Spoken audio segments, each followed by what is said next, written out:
Off and underway for an all-time classic of a Barclays Women's Championship decider that will be memorable for one reason or another. Birmingham City looking to take a win that would bring them back into the top flight for the first time since relegation in 2022. London City Lionesses, having been formed only in May 2019, looking to make it into the WSL for the first time. But here come Birmingham City pretty much straight from the kickoff. A bit of desperate defence needed from the visitors to keep the Blues at bay. He will be backed by a raucous home crowd here.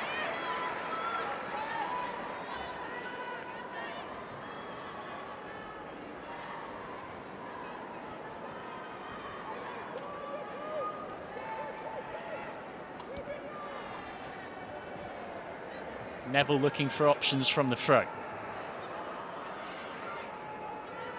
Needs a bit of movement and eventually gets it now. Birmingham City were appealing for a handball off Goodwin there. Good way to settle the game down a little bit here with some restarts and throw-ins for London City. Trying to work a crossing chance down the right. Instead we'll get another throw for Neville. New Zealand international. Born in London, so it's described it as somewhat a bit of coming home to sign for London City Lionesses, where she's been for 6 years throughout pretty much all of the journey.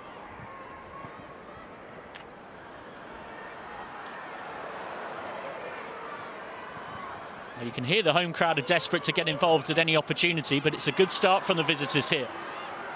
Jakobsen has a go. Would have been quite something to score from there, even for Sophia Jakobsen. The angle was not kind. That lineup, that battle there on the right-hand side for the Lionesses, it's you know, going to be a really good individual 1v1 battle there for Holloway coming out and trying to force her into a wide area, but still getting the shot away. Yeah, it was relatively well shepherded there, Sophia Jakobsen. His first goal in English football was for Chelsea against Birmingham back in 2013.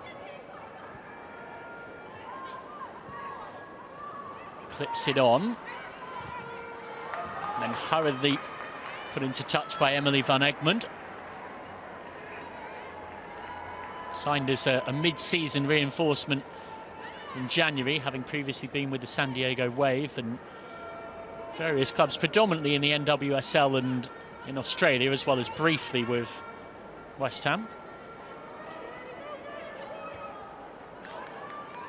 Flicked out by Fuso. Early pressure from the visitors here.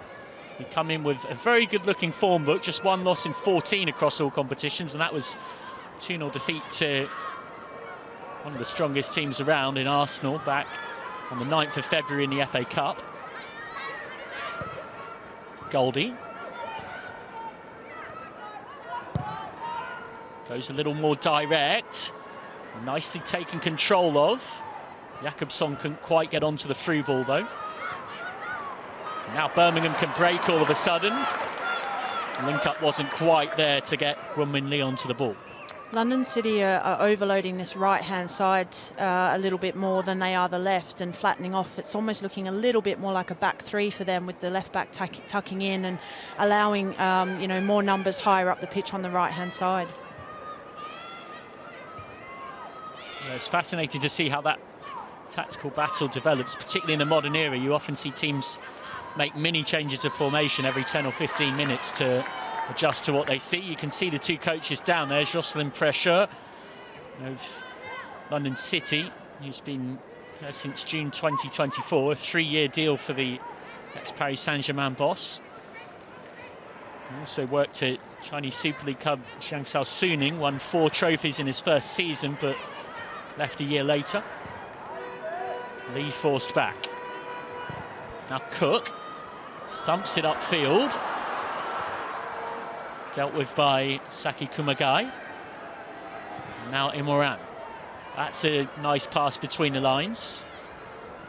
Helped on towards Goodwin. It will come for Boy Halorka, who just dawdled on it for a second. Harrison Murray was there to win it back. Pulls a bit of a hot potato in there. Goes out for a throw off Aslani. twice Emily Van Egmont's had to come across and intervene and provide a little bit of cover there. She's certainly marshalling that midfield early doors. Yeah, London City Lionesses will be quietly the happier with the early exchanges of this arm wrestle. McKenna tries to dig that out. It comes for Moran. In turn loses it. Ball to be fought for. Slightly careless lunging from McGill on Aslani. London City will be really, really happy with this start, sort of quietening the crowd down a little bit, just finding their own rhythm and their own, you know, their own kind of style, if you like, in the opening few minutes, and really starting to find their feet and put Birmingham on the back foot a little bit when they go forward. Yes, exactly what Jocelyn Pressure would have wanted. Now a decent chance to get an early ball into the box.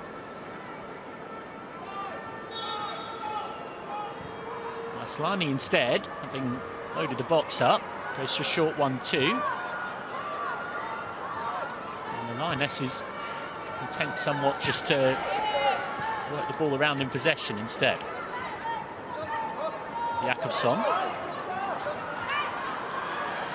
Neville coming inside, underlapping. It's a good move this. Goodwin was on the turn.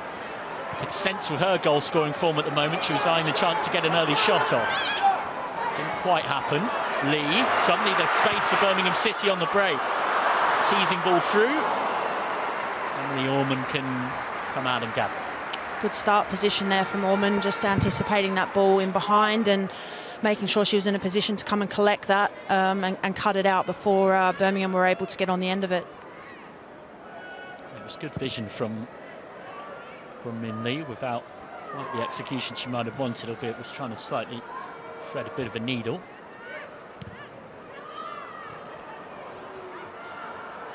Another chance for Birmingham. McGill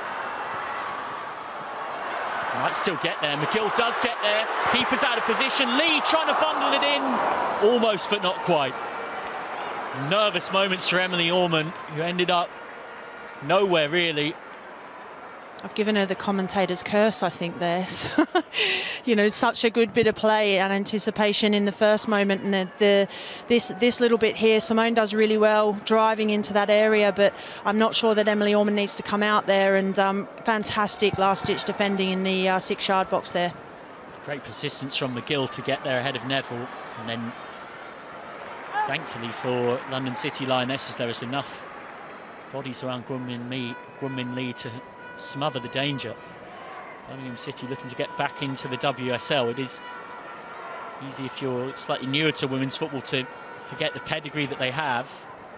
Relegated in 2022 with a game to spare after a 6-0 loss against Manchester City, but once upon a time powerhouses in English women's football. They're under pressure here. First corner of the game.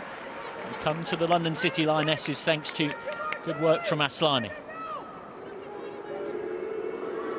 Can hear the crowd starting to get behind the Blues. So I was just about to say, getting a very friendly welcome as she goes across to take it. She won't mind that at all, I don't think. Oh God, no. Seasoned competitor, and she's got a few London City Lionesses fans behind her as well, making themselves heard. One of the stars of this LCL project, Aslani, looking to get a good ball into the box. In by Aslani. And there's a series of headed collisions. Referee Fullick says goal kick. Really good delivery there into a dangerous area, and you've got Birmingham have got zonal players there, but they haven't actually come and won the ball, which is, you know, that's concerning a little bit for them. The next one that comes in, they're going to have to be a little bit more aggressive and make sure they get first contact on that. Yeah, Izzy Goodwin got there first. Didn't get the cleanest of either flick-on headers or an effort on goal. Good pressing up there. And comes the cross towards Goodwin. And it goes, all eyes on the referee, he says corner. So in relatively quick succession, it's another Lionesses corner. That's magnificent defending. You know, as the balls come in there, I think it's Lawley to get across and not let Goodwin get first contact without any pressure is brilliant defending. Yeah, you sense that battle of Cook and Lawley trying to contain Goodwin is going to be one of the key subplots of what we see today.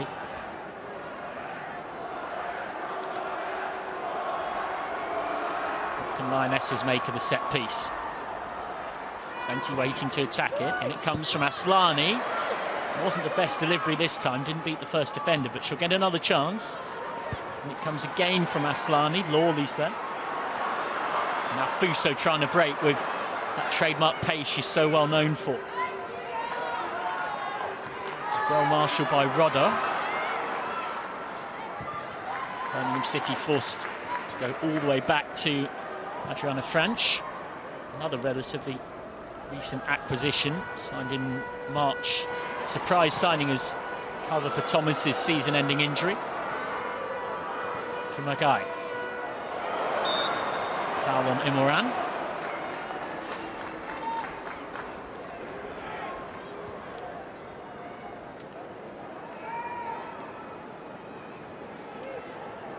Fair to say, if you're the Lionesses, you're quietly the happier here, particularly with that big crowd. Yeah, I think so. I think they've started the game well, which is what you want away from home. You know, they look like they're looking to exploit the areas that they want to exploit and control the game, and it's Birmingham that's on the back foot. And here goes Goodwin, who's managed to pick the pocket of Lawley.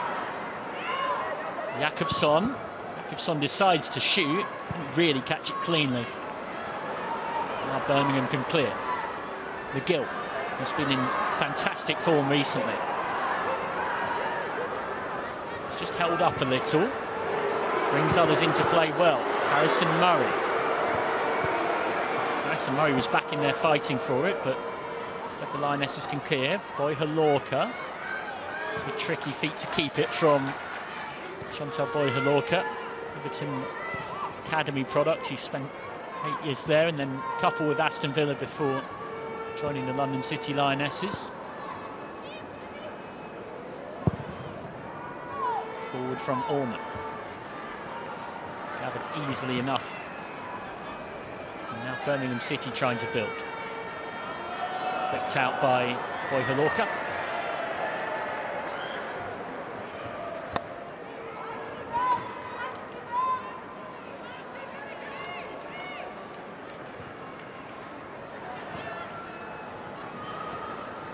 Just trying to work it into the channel, Birmingham City, who will get a first free kick in a genuinely dangerous position in the game here. Cho Yu Reid brought down. Rodder doing her best to avoid a yellow card, which she will. Great attack on the ball there to try and get there first and draw the foul. And now Birmingham are in a really, really good position to start to put a little bit of pressure back on the London City Lionesses. In this, you know, and this needs to be a really good delivery and try and get first and second contacts in this phase of play. And you know, that hopefully will then start to swing some of the momentum Birmingham's way. Amy Merrick's watching on in the dugout, knowing her side, she's just joining us, need to win today to get promoted into the WSL. Draw would be enough for the visitors. Here comes the free kick, pinballing around in there. And it's off the line by Chantal Boyhalorka. Nervous escape for the London City Lionesses, but the pressure is still here. Another decent ball into the box, only half cleared. Lee urged to shoot, trying to make room. Brave block again keeps Birmingham at bay, but that has got the crowd into the game. I'll be honest, you know, for all their great play, London City, they've had to defend really, really well in their box, and that's 3 big opportunities there for Birmingham in that phase of play, and they've defended that with their lives and somehow kept a clean sheet. So it's a brilliant ball into the box, so difficult to defend, and this second phase clearance off the line is what wins you championships. Van Egmon's header, but Boyhalorka was doing her job on the post. Almost a quarter of an hour gone. You can feel the nerves and the tension here at St Andrews at Knighthead Park. Birmingham City looking to complete what they describe as a record year. in terms of the club's history of unprecedented nature, with both first teams winning their respective league titles, the men's team getting promoted from League One as champions from the third to the second tier of the men's game, the women's team looking to get back into the top flight. Lee battling for it. It's very nervous defending from Lionesses. In the end, Jakobsson can just get it out into touch.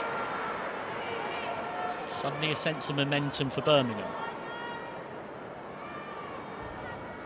Holloway's throw. Worked a bit of space for Lee, who's offside. That was straight off the training ground, that throw in there, straight into Simone McGill's feet, and just a shame that the adjustment wasn't enough to stay onside, because that would have been another good opportunity for Birmingham to build something. That was the block off the line from Boy Halorka.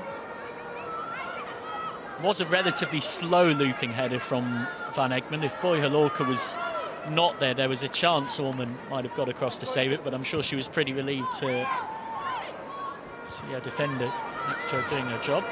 Boy Halorka this time nods it on. Now trying to get into the space is Goodwin, and has done that really well. Needs a bit of support, Izzy Goodwin. Goodwin instead goes it alone, and it's a warning shot from one of the Championship's very best strikers. I think that just shows the pace of Goodwin, because Rebecca McKenna is no slouch, and she's managed to get there first. You know, she's headed it, retrieved her own pass, if you like, and then driven into the 18-yard box and cut inside. And I don't think that was very far away, that finish. Yeah, just needed a little bit more whip and curl to get inside that far post, but a lot to like from Izzy Goodwin. Just listening to the Absolute Football Women's podcast, where they described her as one of England's best young striking talents, a unique combination of size and speed in the women's game, which felt like a pretty accurate description. At the moment, she really can't stop scoring. She's got 3 goals in 3 for the England under-23s, so there's every chance you are watching a future Lioness there. Here is Goodwin getting onto the through ball, but is offside. Matching the description of putting the ball into the net, but the whistle had long since gone. That is a brilliant ball in behind. I was just about to say the game looked like it was getting a little bit disconnected front to back, but Birmingham holding a high line here, and Goodwin just working between the 2 centre-backs. A little bit offside, but that's a warning shot. You know, those balls in behind, when you're going to hold that high line, you have to make sure you're getting first contact, especially with the pace of Goodwin in behind. Free kick conceded by Lawley. Now it's London City Lionesses' chance to get a decent ball into the box, and Aslani, who was fouled, will most likely be the one to try and do that. Put in a nice threatening corner early on.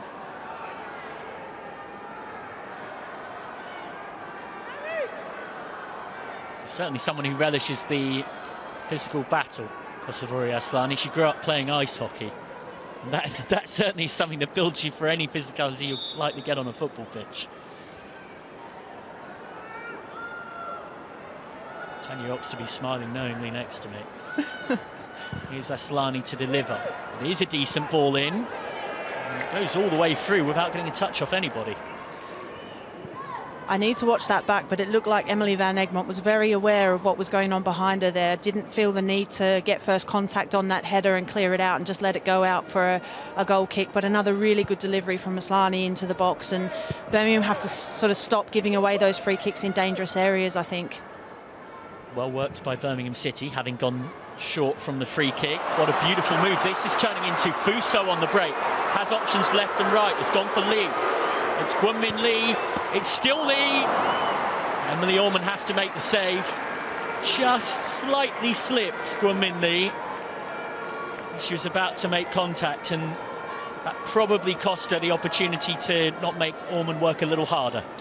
Really, really good play here from Birmingham, you know, and that's what Simone will bring, that one-touch play and link-up play, and they've gone from the right-hand side out to the left-hand side. I can see what Fuso's trying to do there, but I think maybe if she just stays away and leaves Lee 1v1 in that situation, she'll have a little bit more time and space, but great move from Birmingham. Yeah, possibly inadvertently got slightly in her teammates' way there, Ivana Fuso. That's the shot counter, 4-4. in terms of shots so far. Norman making a relatively comfortable save.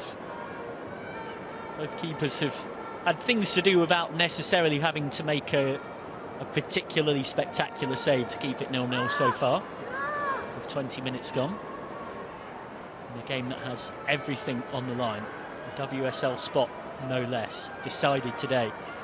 A draw for the London City Lionesses would be enough. A win for Birmingham City is what's needed for the home side. And a reminder that because this is still the final round of league fixtures, it might have the feel of a cup final, but it is not literally a cup final. A draw within the 90 minutes is enough for the London City Lionesses.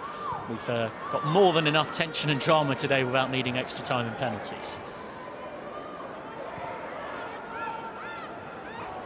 Perez on the half turn, and that's a good ball out left. Worked inside for Boy Halorka. Now London City's turn to put together a really nice move. Jakobsson. Cutting inside. Ticks it on. Aslani. Aslani trying to find Goodwin. Just ended up heading it in towards Van Egmond. Fuso. Lee. He gets it back again. One of many players spread across this pitch that has plenty of experience in the WSL. Their time with Manchester City and Brighton. And now Fuso on the half turn, getting in quite a lot of space, but the pass wasn't quite right. Fuso's starting to have a real influence on this game both ways, and she's getting on the ball and starting to really make things happen, which will make Birmingham City really, really pleased in terms of their forward play. Certainly a player that has often found her versatility has almost been a burden for various clubs. She's been used in a lot of different roles, but has tended to settle best into that number 10 linking role where she can use her pace and dynamism to good effect. Lee with a slightly heavy touch, that gave a chance for London City to clear. Van Egmond. Harrison Murray. Van Egmond again with a nice flick. Ozzy and the Scot working well together in central midfield. Holloway. Fouled by Imoran.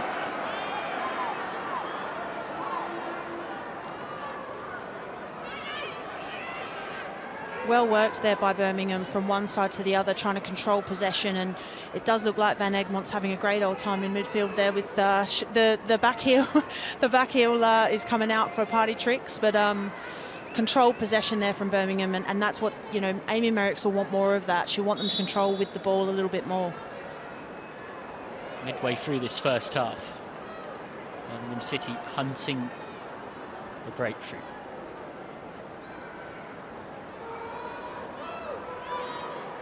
Christy Harrison-Murray, there seems to be a bit of confusion about what set-piece routine they're doing. Eventually Harrison-Murray puts it in towards McGill, who nods it out of play. And there's some faint appeals for a penalty. It looks like it would have been the softest of baby soft penalties had it been given. Yeah, I did have my heart in my mouth there for a second as Emily Ormond sort of came steaming out, but I think she pulled out at the last second and actually took out her own player. Yeah. So yeah, that could have gone one or two ways if she'd continued that movement forward, I think. It's possible that her own defender might have saved Emily Ormond there by taking one for the team. Boy Halorka. McKenna just clever in how she used her body in the duel. Birmingham City coming into this one unbeaten 7, 5 wins and 2 draws since a 3-1 loss against Bristol City back on the 26th of January. London City Lionesses unbeaten in 10. As both of these two pulled clear at the top of the promotion race. Charlton left in 3rd, but out of the promotion mix. 6 points behind Birmingham coming into today and 8 behind London City. Cho. Well, Imoran looked like she'd initially lost the duel, but had the persistence to win it eventually. Birmingham look more threatening, actually, as London City go forward. Birmingham look more threatening on the counter at the moment, and that's not necessarily a bad thing, as long as they're defending in those deeper spaces well. they'll get opportunities on the counter. They've got pace, they've got quality going forward. So, and this game's going to have lots of swings and roundabouts in terms of the momentum as well. Fuso, Van Egmond, Lee, who does like to be something of a roaming playmaker. Trying to get onto that was Holloway, and then ends up committing a foul.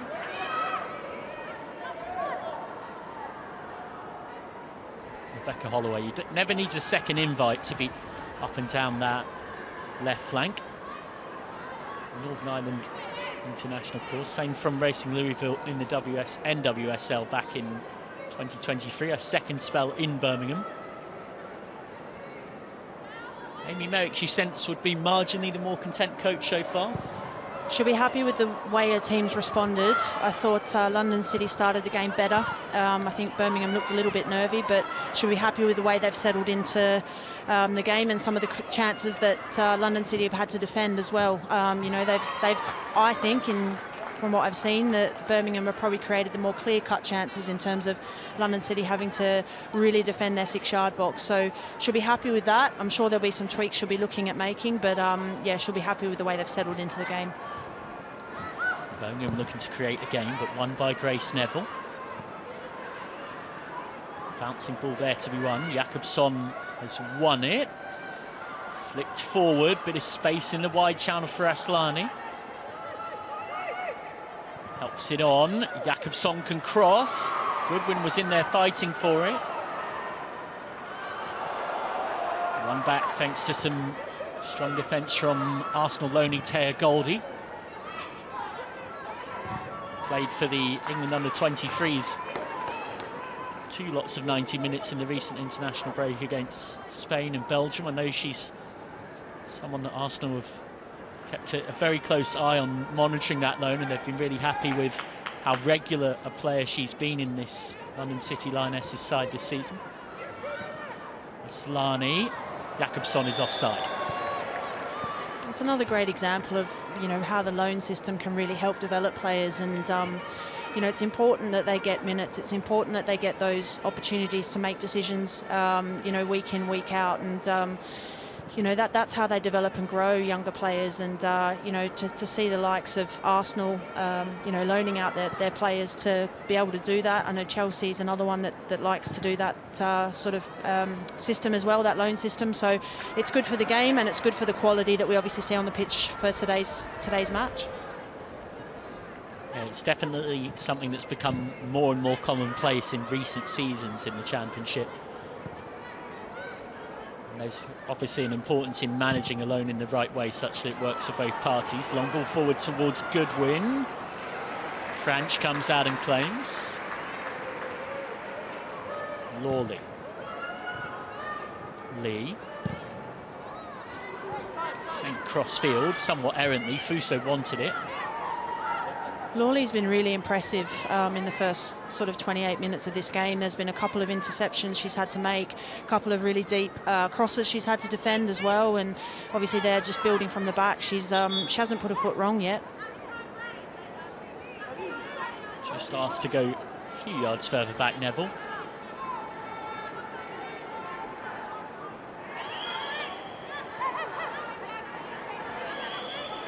And Gemma Lawley, who when you come into a side at a club where you come through as an academy product in a championship title decider, you'd be inhuman for not having a few nerves swirling around, but certainly hasn't shown it. Chance for McGill on the turn. Saki Kumagai did just enough to put Simone McGill off, and it just dribbles harmlessly into the gloves of Emily Orman. But more threat from Birmingham. Yeah, a little bit more direct play there, and they've got good numbers forward, Birmingham. Even if they're going to go a little bit more direct like that, it's almost a 3v3 there. So well defended, but just need to be mindful, I think, London City, about how many numbers they're committing in their front press, and making sure they get the balance behind the ball right. Boy, Halorka now with a good ball forward that got Aslani going. Little touch in the challenge from Shannon Cook just to slow down London City's progress. London City have had this remarkable story in terms of their rise.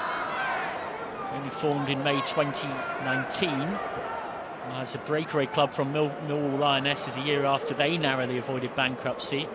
The transfer of Millwall's championship licence was approved by the FA. A wholly independent women's side, London City Lionesses. One of very few independent women's football clubs not in any way affiliated to a men's team. Been taken over by Michelle Kang a couple of years ago, after being initially funded by blockchain entrepreneur Anthony and Diane Culligan.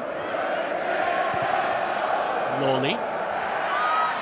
Interception from Imran. Birmingham fans making themselves heard. Referee Fullick says play on. After coming together in midfield, Lee's pass is overhit. Norman can reset for the visitors. It's a few times I've seen Jakobsen get on the ball in this right-hand channel but actually come inside, and I think that might be one thing that Amy Merricks will be looking at half-time, just to make sure that when they are playing into that right-hand channel, London City, that they're then not able to come back inside and open the pitch up. It's hasn't cost them yet, but it's 2 or 3 times now that it's opened the pitch up and makes it really difficult for the next line to try and defend. Definitely feels like we're in one of those games. It's a bit of a tactical game of chess in terms of the small little things that both coaches will be noting from their first half an hour and a bit, that not really seen either side be dominant. Ball in behind towards Jakobson is overhit. French can gather. It's the 3rd time they've played over the top, London City. It's obviously something that they've identified as an area they feel they can exploit. Maybe they feel Birmingham's got a little bit of a high line at times. So not only are they looking to try and link play and build through the thirds, when the time is on, when the time is right and it's on, they are looking to go over the top as well. French trying to build from the back against London City Lionesses' high press.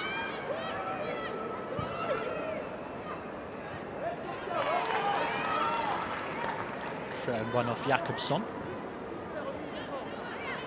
Both these sides were right in contention to go up, particularly 2 seasons ago. Birmingham City finished with 47 points, just 1 point off Bristol City. London City Lionesses finished 3rd, just 3 points off Bristol City, who went up and came back down.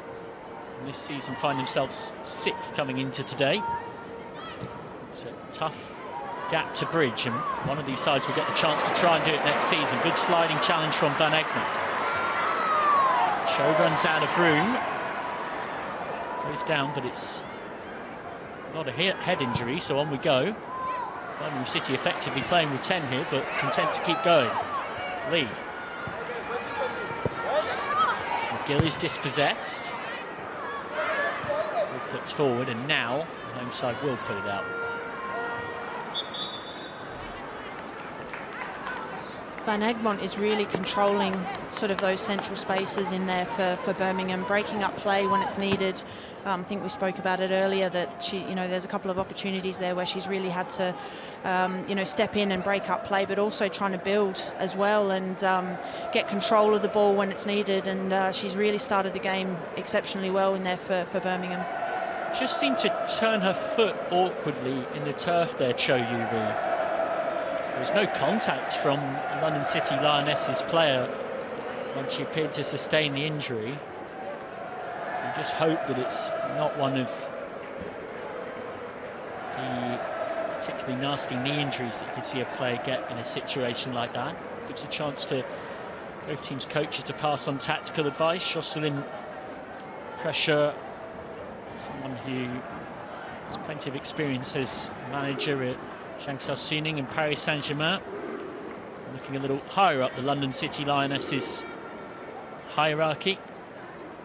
In 2023, London City Lionesses players put together a letter asking then owners, the Culligans, to sell, with no manager and only 4 players under contract at the start of last season. Michelle Kang took over in December of 2023, and it's fair to say has made her mark.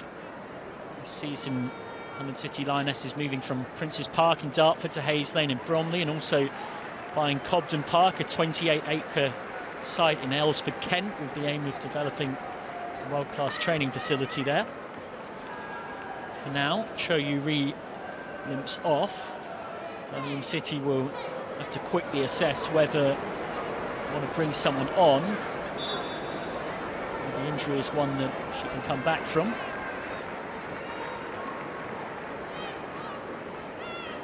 For now, the home side temporarily down to 10.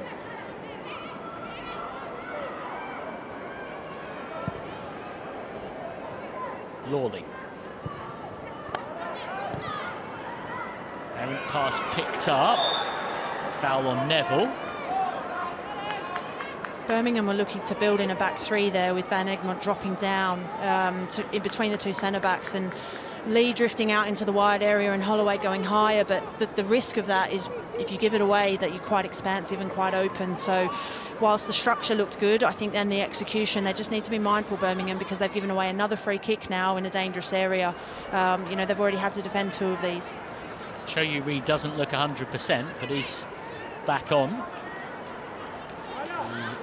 Korea Republic international. Aslani to deliver.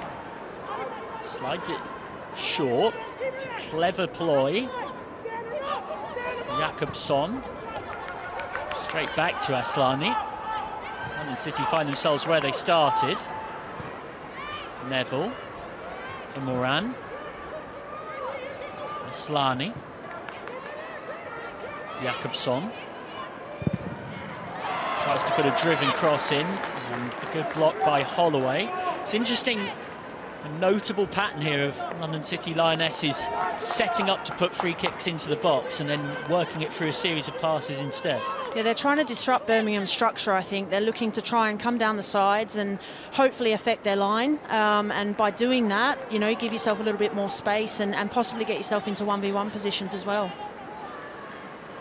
Now Aslani from the corner.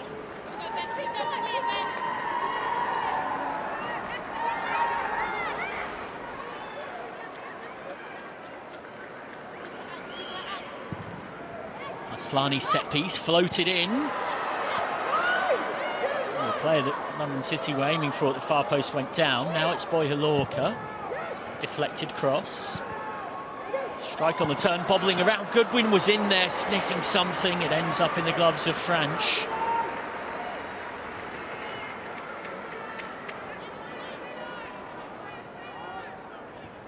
Nervous moments for Birmingham City. Chance for Jakobsson to run in behind, and she's got the run on Lawley here. Jakobsson's cross was begging for a finish, but Goodwin had overran it. Goodwin had gone for the near post cross to the front of that 6-yard box. Such good movement from Goodwin, but just needed a secondary player coming in there into that cutback space. And again, Birmingham looking to try and build and giving the ball away in those dangerous areas. You know, that will be something that Amy Merrick's will be wanting to address at half-time. Birmingham City, knowing of course that they need victory. Draw would be enough for the London City Lionesses.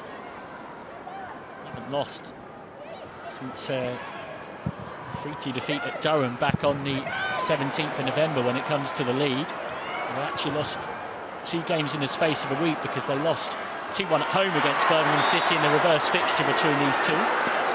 Show goes down under the challenge from Imoran. Having already picked up a knock 3 or 4 minutes ago, that's the last thing she'll need. She's got a wry smile on her face. So I think the 3rd or 4th foul by Imoran out on that side, so just needs to be really, really careful and mindful, you know, not to get a yellow card for accumulation there. This is what I'm talking about. You watch Goodwin's movement here, just off the shoulder, dragging the defender into that near post space, and it's crying out for a secondary runner into the cutback zone. And again, like, that space is there for London City. I think that will be something they will be looking at half-time to address. Trying to get some service into Goodwin here. And Shannon Cook puts it out for a corner and then is immediately in a conversation with her keeper, French, and fellow centre-back Lawley about the space that Goodwin's getting in behind. You can just sense a little momentum shift here, and I think Birmingham just need to hold on till half-time so that they can reassess things and go in and make the tweaks that they need, because the momentum's with London City at the minute.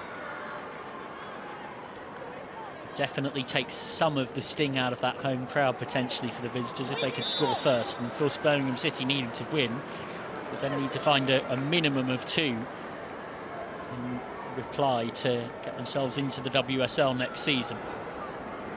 A league that back in 2011 and 2012, not that long ago, they were runners-up in 2 seasons in a row behind Arsenal, but a decade later, by 2022, found themselves relegated out of it after a series of near misses and just about stayed up. Aslani's ball in, won by the home side. Perez, lots of room for Aslani to put another good cross in, and it is a good cross, and it causes uncertainty, and it's cleared off the line. Just about kept out by Rebecca Holloway in the right place at the right time. Back in it comes, and it's gathered by French. Penalty box pinball. Chantal Boy-Holorka was in there trying to give London City the lead, but it's Birmingham who somehow survive. And now Birmingham can build. Holloway. Lee.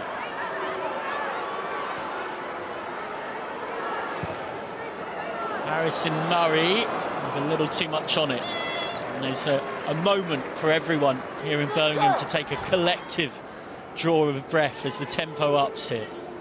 Well, we said it, didn't we, that the momentum was with London City, and you can just see here that the second phase off this set piece comes in and it's not dealt with. That is extremely close, and I'm going to give Bex Holloway the benefit of the doubt there and say good clearance off the line.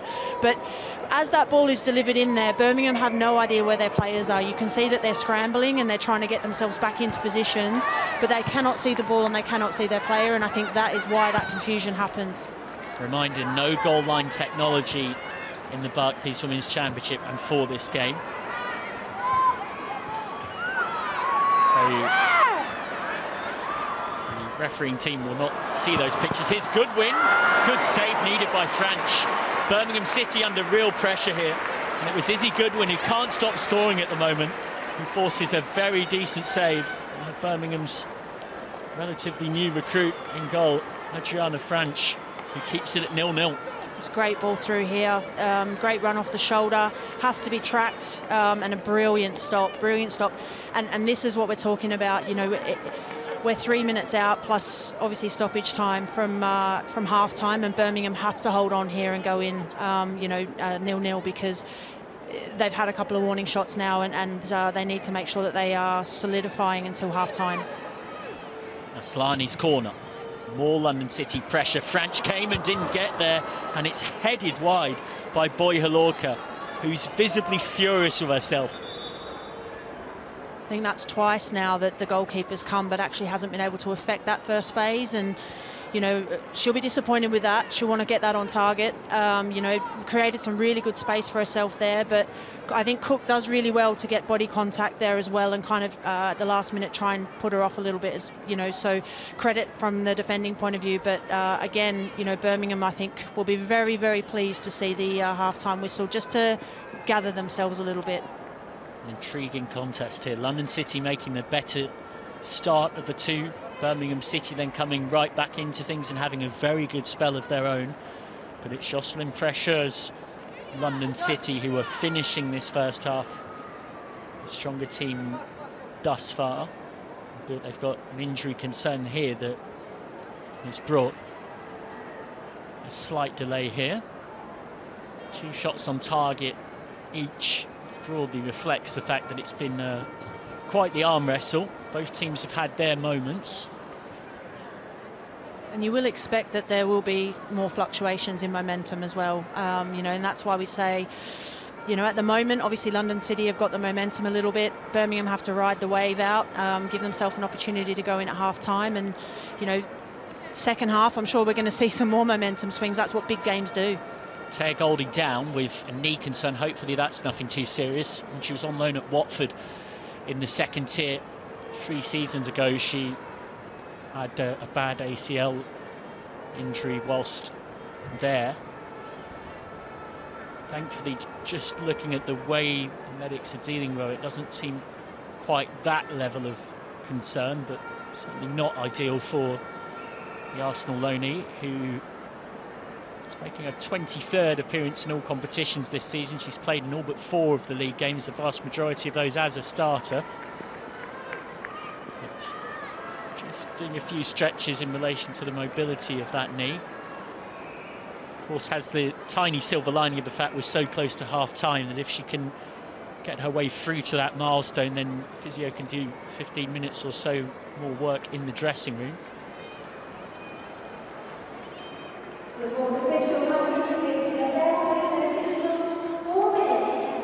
Minimum of 4 minutes added on at the back end of this first half. Given the current swinging momentum, it's Birmingham City you sense who would be more of the mind to just survive and get through. They did win the reverse fixture between these sides 2-1 back on the 10th of November. Gemma Lawley and Niamh Heron had them 2-0 up at half-time, and a late consolation from Georgia Broom in the 86th minute, but London City Lionesses couldn't find a late equaliser after that.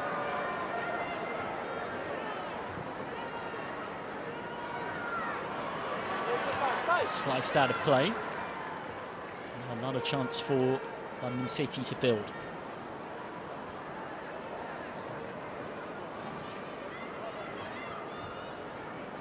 Certainly not been a side short of a goal this season, London City Lionesses. They lost 1-0 at Sunderland way back in late August. And they lost 2-0 to Arsenal in the FA Cup. That's the only 2 times all season across all competitions where they failed to score in a game. Birmingham looking to just get some attacking momentum of their own. Harrison Murray. And Moran. Can only play it straight into McKenna. And McKenna can cross. Kumagai was there. He was back for the shooting chance. And that would have been a goal of the season contender from Emily Van Egmond had she scored from there. Love that though. Love a good effort. Look, I think from a Birmingham point of view, they're further up the pitch now, and they're in a good position to build down that right-hand side. And Rebecca McKenna coming down and delivering. She'd want to be clearing the first defender there and delivering a little bit deeper, but Van Egmond with the snapshot, especially this close to half-time, why not? Would have been quite some story had it gone in. McKenna sends it down the line. And Moran. Boyho Lorca showing good strength, but then has so many defenders coming towards her. It must have felt like half of Birmingham was around Chantal Boyho Lorca there. Somewhat crowded out, but Blues can build. Fuso round the corner. Van Egmond ticks things on, invites Holloway to run. Neville got there. Tidy from Lawley. Lee.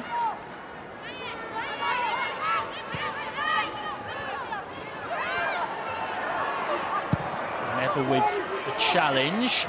Just inviting Goodwin to charge onto that through ball. And Goodwin needs no second invite. Great body position from Cook, though, to win it back. And flicked on, and here goes McGill, needing support, which is starting to arrive. Looks out, really wanted a runner out on the left touchline there, Simone McGill, and didn't have one. Harrison Murray. Cho. Attempted ball across. Eventually given as a goal kick. Into the last minute of the minimum 4 added on. It does look like they might be making a change here, London City, possibly. Yeah, it looks like Taya Goldie's race is run in this title decider, which is sad to see. Hopefully it's nothing too serious with that knee for the Arsenal loanee. Jocelyn pressure, safe to say, is a little frustrated there. I think Tanya Oxtoby next to me can relate to those moments as a coach in the dugout where it's nothing worse. You're feeling every emotion. Nothing worse. I think he's wanting to maybe get through to half-time before making that change, but I don't think... Possibly in the hope that Goldie maybe, yeah, over half-time is recovered. Possibly, but yeah, we've all been there. Won't want to concede with 10. We'll be waiting for the whistle somewhat here, London City, but Birmingham City still coming forward. All across. It was well dealt with by a combination of Perez and Rodder. In Moran. Half-time here in Birmingham. And still nothing to separate these two. A draw would be enough for the London City Lionesses to take the title move into the WSL for the first time in their short history. An intriguing arm wrestle of a contest. Both sides have had chances from set pieces cleared off the line, but at the break here, it is Birmingham City 0, London City Lionesses 0. Everton has come on for Taya Goldie. Off and running for the second half then. London City Lionesses in the orange and black, now kicking from right to left as we look at things. Birmingham City in the blue and white from left to right. To remind you again, only a win is good enough for Birmingham City to get promoted back to the WSL. London City Lionesses, no draw would be good enough for them. Foul on McKenna. What do you think would have been the focus of those half-time chats of both teams, Tanya? I think for Birmingham, probably a focus around how they're building and the problems that are being caused when they give the ball away, and some solutions around that.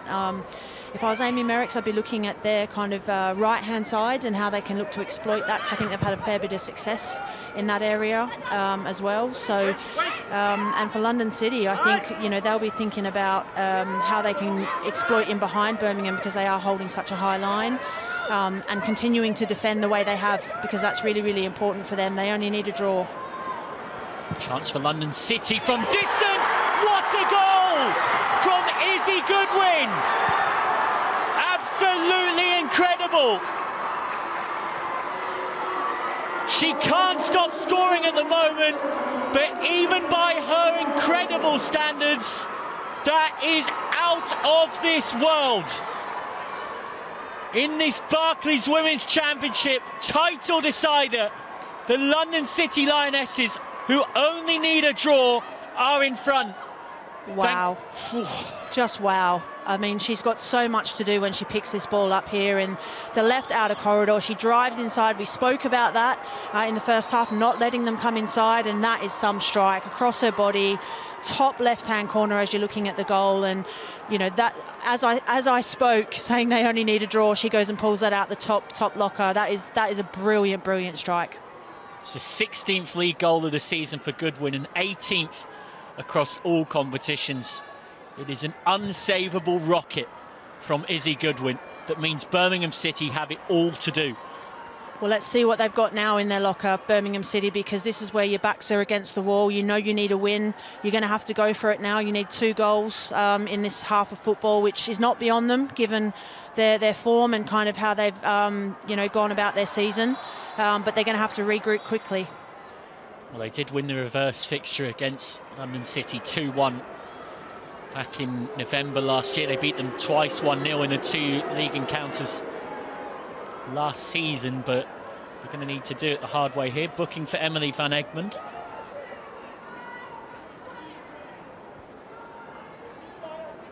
And that's not ideal for Birmingham either, because she was controlling that midfield area really nicely in the first half, and now she's got to walk the proverbial tightrope. And a chance for London City Lionesses to truly rub some salt in the wounds of that goal by going and grabbing another. Aslani, as has been a bit of a theme with the first half, from a free kick set piece, instead went short. Well, we can see what that goal means.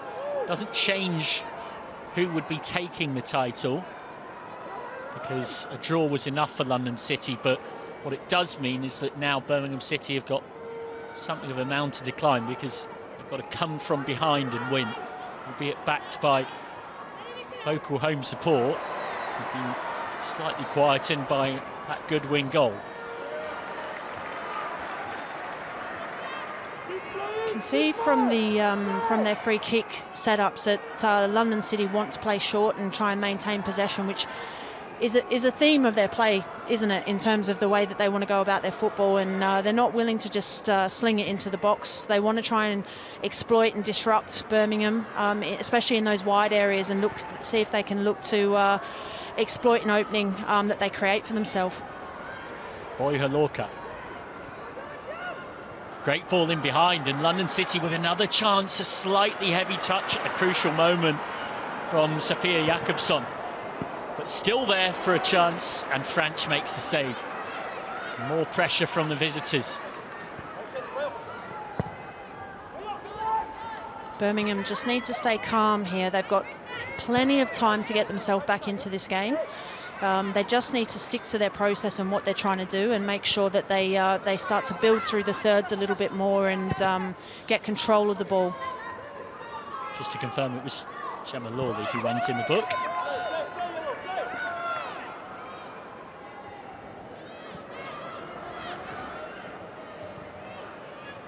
Well, if it, and we are a long way from it being the case, but if it were to end up being the goal that decided the title race, it certainly would be a goal fitting in terms of the quality of it, of that honour. Here's Goodwin in the channel. Just tried to nick it past the marker Cook.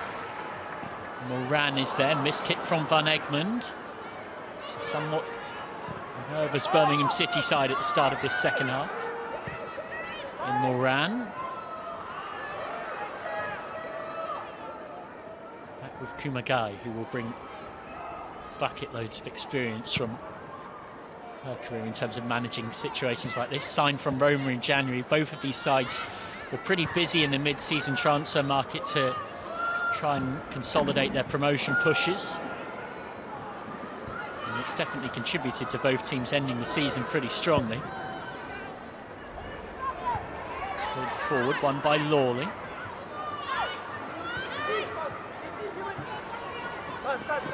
Aslani. Just in behind for Goodwin to give chase to. Cook wins it though.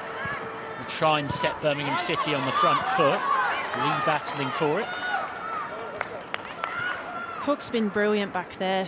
You know, Goodwin's a massive handful in terms of the ability to hold the ball up, but also make those runs in behind. And I think Cook has, along with Lawley, has really marshalled that quite well. And I know she scored an absolute screamer, but there's not much they could have done about that one. If you're jostling pressure in the visiting dugout, what you want is to not see your team retreat into sitting back and defending. They might invite Birmingham City on if they do that. Strike from distance. Wasn't a bad one from Christy Harrison-Murray. Saved neatly by Emily Orman to her right. That would have been quite a way for Birmingham City to strike back within 5 minutes of going behind. And it's that right-hand side for Birmingham that they're getting a fair bit of success and joy, and looking to cut it back on the edge of the box. And not a bad strike. You know, it's put a little bit of pressure on London City and their goalkeeper Emily Orman, and you know, start to try and wrestle some of that momentum back in their favour. Orman, who's been not far off and ever present in London City goal this season, made her England under-23s debut last month as well, coming on and keeping a clean sheet in the second half against Belgium in a 2-1 win. She's been the less busy of the two keepers across this contest. Ava Baker being readied. Tricky creative talent who could be just what Birmingham City need in this situation. Ball pinballing around in there. It's Harrison-Murray who's won it. Now Fuso. Defensive harrying from Aslani. Helps force the error that sees it go out for a goal kick.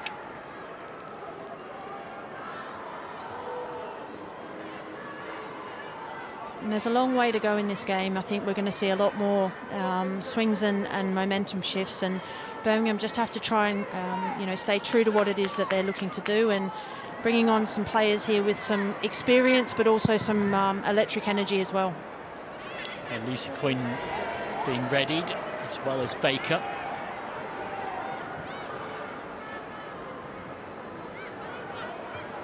Lucy Quinn, one of the rare survivors from the Birmingham City side back in the 2021-22 season, who were relegated from the WSL, but was one of Birmingham's best players in that team.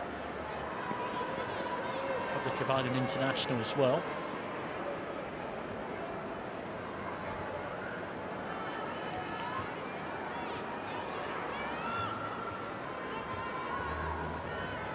Flipped on nicely. Harrison Murray won it. Sent forward to try and feed Goodwin. Now Aslani. Run back by McKenna. Lawley. Fouled by Aslani. Just have to be careful here, London City, having started that second half on the front foot really well, of not getting into, and it's a human mentality, isn't it? You're 1-0 up, you know you just need a draw to go up, of dropping very deep. Yeah, they want to stick to their game plan, and you know that there's a time and a place for that, no doubt about it. In terms of the managing the game, but it's not now. You know, be smart, make sure you keep your lines compact, but keep playing your style of football. You know, we've seen that it's got them into this position, and they'll be mindful of these changes now that Birmingham are making and the impact that they'll have. But they just need to ride out this next 5 or 10 minutes and then see where the game, you know, sort of sits and make a decision from there. Attacking fresh legs on for Birmingham City. Eva Baker for Yuri Cho. You wonder whether that knock she picked up in the first half was a factor in that. And then Lucy Quinn on for Ivana Fuso. Just trying to create a shooting chance in the box there, and it's anywhere will do stuff for the London City Lionesses. Managed to get it clear. Doesn't look to be a change in system for Birmingham City. I'd still expect it would be a variation of a 4-2-3-1. with 2 straight swaps in that attacking 3 that's in behind Simone McGill. There has been a little note passed onto the pitch, so we shall see what the outcome of that may be. A good break from London City just provides a bit of relief to the pressure the visitors found themselves under.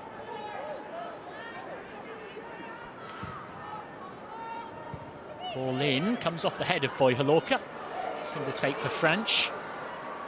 He only signed a couple of months ago from KC Curran after a long NWSL career.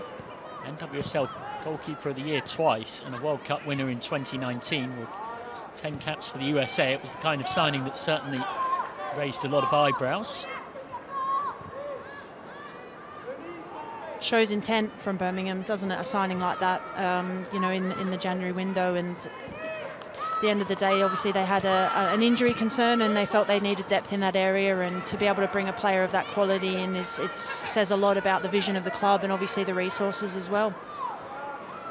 Yeah, one of these teams, of course, won't go up today, but it's difficult to think that whoever doesn't will be right up there in the promotion chase next season. Here's Jakobsson. Gets the corner. Well marshalled by Holloway, so first corner of this second half for the London City Lionesses. They've been looking to exploit that sort of front post area, London City, off their corner routine. So we'll see if they've spoken about that at half-time, and maybe they look to change it up a little bit, or if that's still an area they're looking to exploit. Still haven't had a corner yet, Birmingham City. This is London City's 7th of the contest so far. They've got plenty of aerial threats.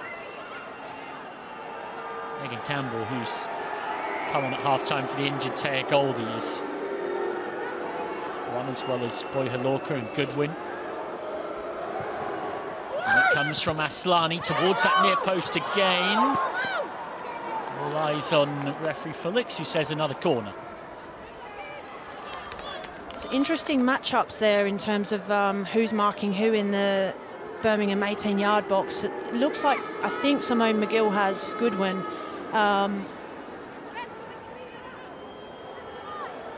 But they're definitely looking to target that near post space. You're right, Simone McGill does have Goodwin. He certainly did there. In from Aslani once more, and this time it is headed in. 2 goals in 10 minutes for the London City Lionesses. Chantal Boyhalorka heads the Lionesses a long way towards WSL football next season for the first time in their history. Birmingham City have a mountain to climb.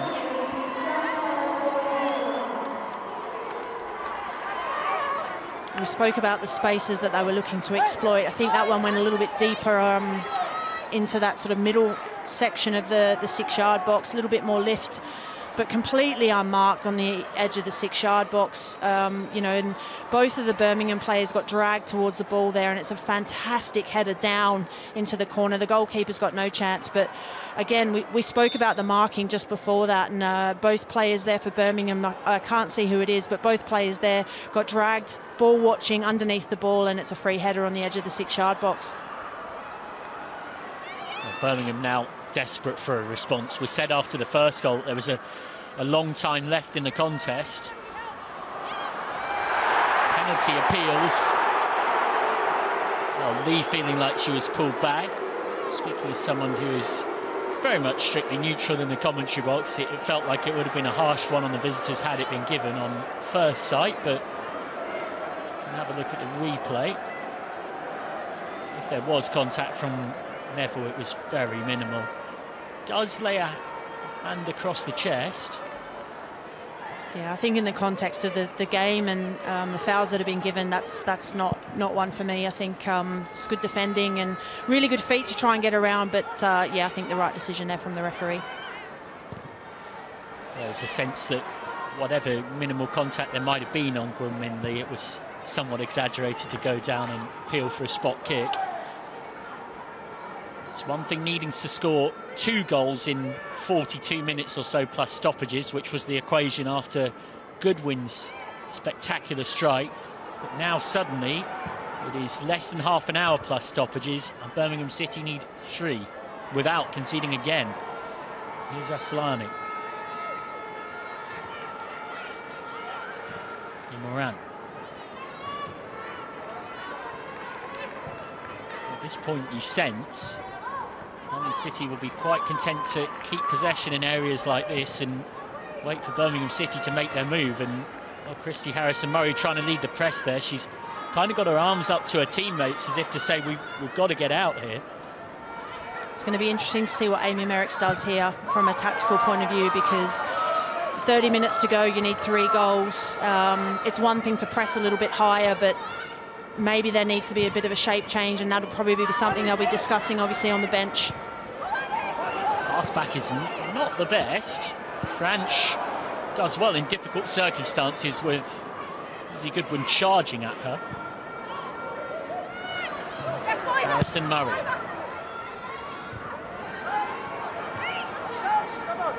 Ends up with Aslani. Such an experienced, impressive player. Stopped eventually by Cook. Aslani down, but Birmingham well within their rights to play on. Orman. London City trying to play on as well. They've given it away. Maybe it would have been better under game management principles of just putting that out of play. 2-0 up with Aslani down. Here's Lee. Sliding challenge from Neville. It's a great little battle, Neville and Lee out on that side there. That's twice now in those 1v1 situations. They both look to take each other on. Corner work short. Gwyn wins another throw. Hooked goalwards. Orman was uncertain, and it's nodded in by Van Egmond. Birmingham City have one back, and my goodness me did they need that to bring St Andrews back to life. Birmingham have belief. The experienced Australian nods in. They still need 2 more goals to go up, but they have hope. And it's come obviously off a throw-in. You know, I think London City, when they look back on this, will be really disappointed. It's a hooked ball into the box, good numbers. I think it's Lawley that actually gets first contact with the header back across goal, and Van Egmond is in the perfect position to nod it in. And it's exactly what they needed to bring this crowd back to life and give themselves a little bit of momentum now to get themselves back in the game.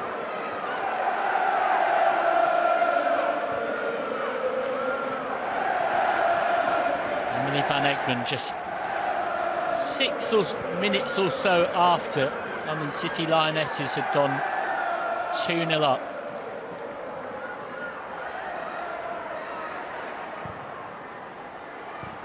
In towards Boy Halorka. Now the question is, how do London City respond to that? Emily Van Egmond's second league goal for Blues since joining in January 2025. One of Birmingham's mid-season reinforcements. Aslani. No foul by Cook, says referee Fullix. Baker. Such a dangerous direct runner. That time was stopped by Imoran.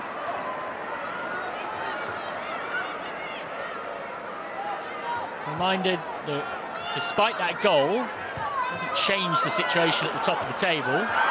Birmingham City need to win, but they've now got to score 2 without conceding rather than 3. They've won a corner from Simone McGill's well. It's given us a goal kick, I must say, that looked like a corner. It's getting very, very tasty now in terms of the challenges flying in, and you wouldn't expect anything less with so much on the line, but at the end of the day, you know, Birmingham now are starting to really push forward. That goal's given them a little bit of momentum, and yeah, that did look like a corner from up here, but Birmingham will have an opportunity to front press. Simone McGill, who has 5 league goals this season, the Northern Ireland international, signed from Aston Villa, has had really bad luck with injuries in recent seasons, was a bit of a veteran at Everton, more than 150 appearances there. Another concern for Birmingham City, Adriana Franch, the keeper, is down. And that is the last kind of thing you need when you're trying to engineer a comeback. This will be tactical, 100% tactical. Do you know what? I was just 100%. I was just wondering the way I was going to hint that it may or may not be. I'll be Australian and just say it as it is, because if I was Amy Merricks, I'd be doing exactly the same thing. Yes, Adriana Franch suddenly needing treatment when the ball hadn't really necessarily been near her for the last 6 or 7 minutes of the game. And there's a knowing nod from Tanya Ox to be next to me. It's a smart move. It's a smart move. If you need to make some tweaks, you've got sort of, you've got time now to get the message across to the players. There's enough time in terms of the minutes left on the clock for the players to be able to implement that. And I think it's really, really important that, Birmingham go out and really give it everything they've got now for this last bit of the game. He's the goals so far. Spectacular strike from Goodwin. A clever guided downward header from an unmarked Boy Halorka. Back into the starting 11 today, getting her 10th goal across all competitions, her 6th in the league this season.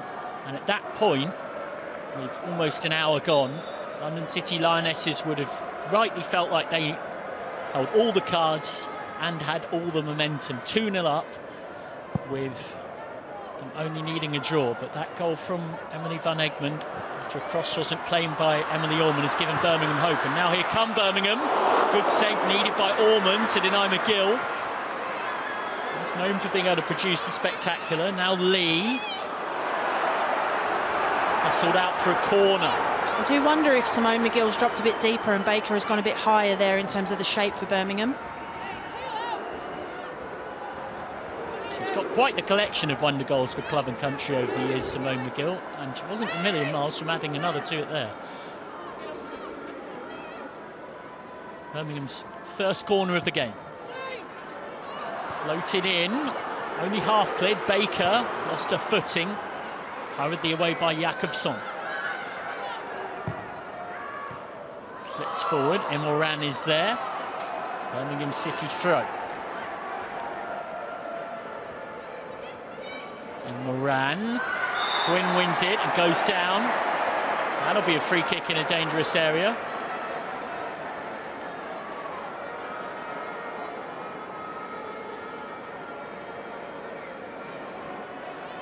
Really good play from Quinn. You know you're going to get that from her. She's such a competitor and she's got so much passion.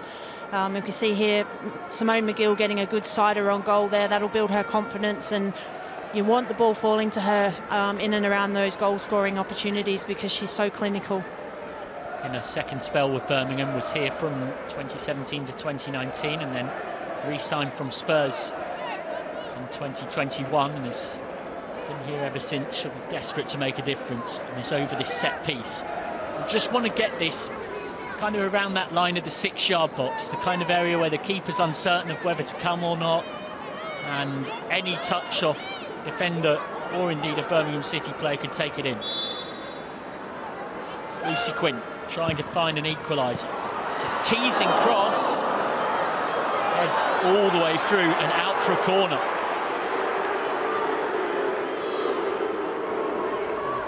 Goal kick it's given us eventually, in fact. I think that's come off Simone McGill. I think that's a brilliant ball in behind, exactly the space you were talking about, and I think it's just come off her head. She's tried to guide it, and she was looking for Cook there to come into that back post area and finish it off. Spot on. Did get the flick header. There's nobody home at the far post for Birmingham City to complete part 2 of 3 across what would be a glorious comeback for them to try and turn this situation around.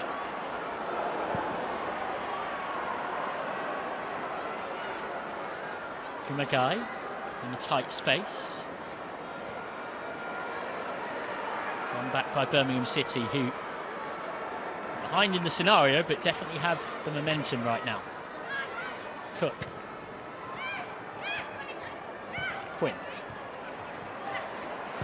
Well worked move this. Harrison Murray in behind. Lucy Quinn has space. Quinn's ball in. Baker just couldn't quite contort her body in the right way to either bring it under control or have a snapshot. This is where, for me, Birmingham are now really starting to exploit that space down their right-hand side. We spoke about it at half-time. That is the area where they're going to get some joy. And the problem you have with Simone McGill dropping this deep, we have it with Country as well. She links the play so well, but you want her in the box to be able to finish, and she can't be in 2 places at once. Ava Baker getting a decent bit of service there, albeit it was driven in at a slightly awkward height. First came through the Leicester Academy and also has England experience up to under 19 level.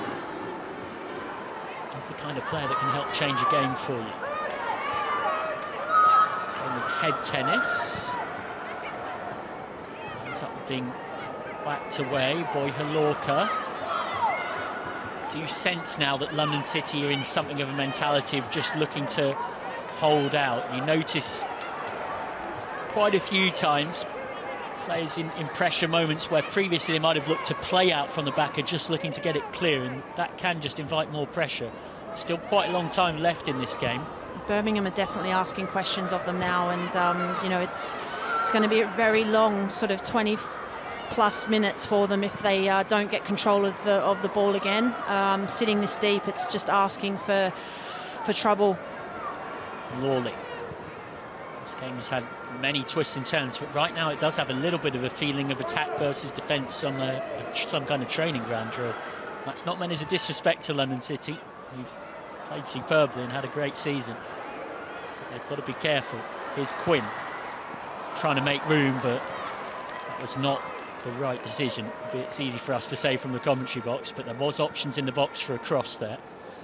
And this is another one of those kind of momentum swings that we've been talking about all game. So, you know, Birmingham are in the ascendancy at the minute. It's now up to London City to see how they manage that and how they're going to look to wrestle control back a little bit. Because, look, at the end of the day, you know, they know that if they manage the next sort of 15 to 20 minutes, job done. So it's making sure that they get those moments right. Header from Quinn. Sent clear by Kumagai, but again, even Goodwin's not going to be able to get onto that. Now Birmingham can build a club with so much history in the women's game.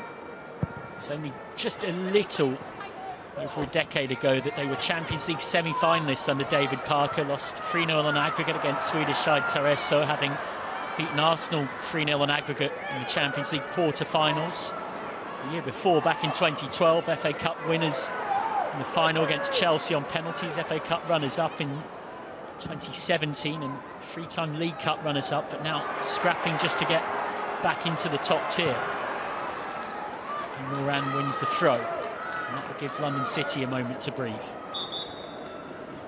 And it doesn't have to be necessarily pretty for the next 15 minutes from London City, but it has to be effective and efficient.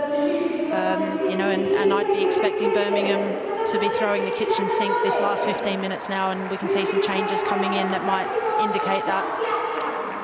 Yep, Lawley's coming off as part of a double change. Shanti Akpan is on. Emily van Egmond, the goal scorer, makes way. And it is Sohyun Cho who comes on. Yeah, I would say we're heading towards the point where it's a little bit more than the kitchen sink. It's the garden chairs, it's the furniture, it's the dining table, it's the cutlery. It is proper SOS save our season time. Yep, I'd imagine they've probably gone to a back three, but we'll have a look in the next few minutes and see what the shape looks like. Shanti Akpan, the Chelsea loanee, who's known for her versatility, and Sohyun Cho is probably most conventionally used in central midfield, so you'd imagine that might be a straight swap for Van Egmond. And Ashanti's such a good ball user, so even if they keep themselves in that back four, she's going to give them a real impetus from the deeper spaces with her ball use. That's a clever pass. Chance here to work something, but McGill ends up in the wrong spot. No foul given on Kumagai. And City Lionesses scrapping for their lives at the back there. Now have managed to get a breakout all of a sudden through Aslani. A rare breakout in the second half. But a foul from Aslani brings that to a close. She's such a competitor, Aslani, isn't she? She doesn't give up on anything for a player of her quality on the ball. She certainly does all the hard work that's needed as well.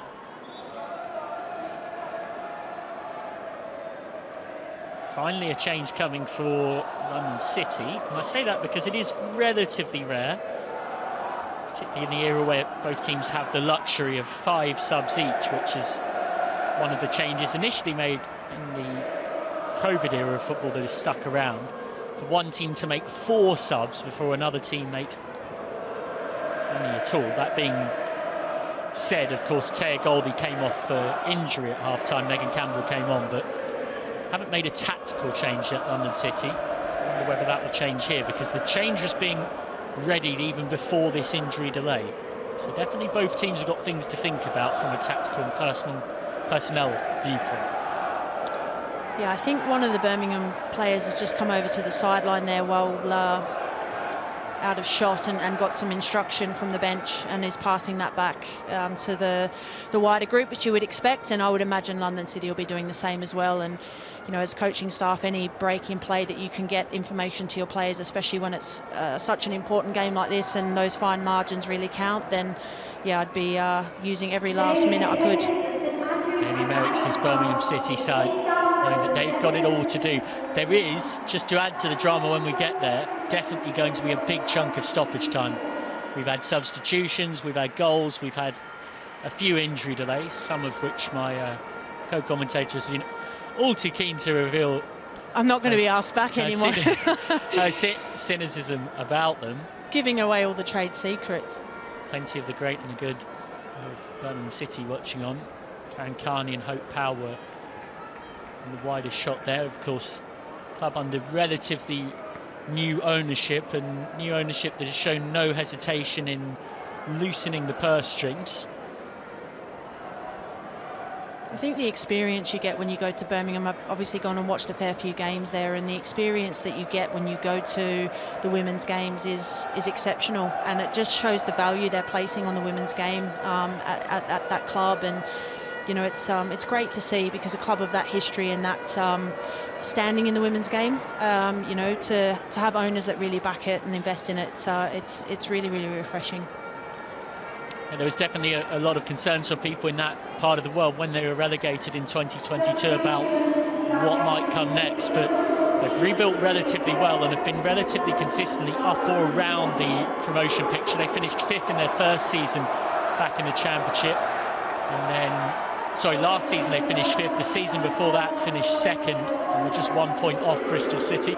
Chantal Boyhalorka is just gently being told to hurry along by Stacey Fullix.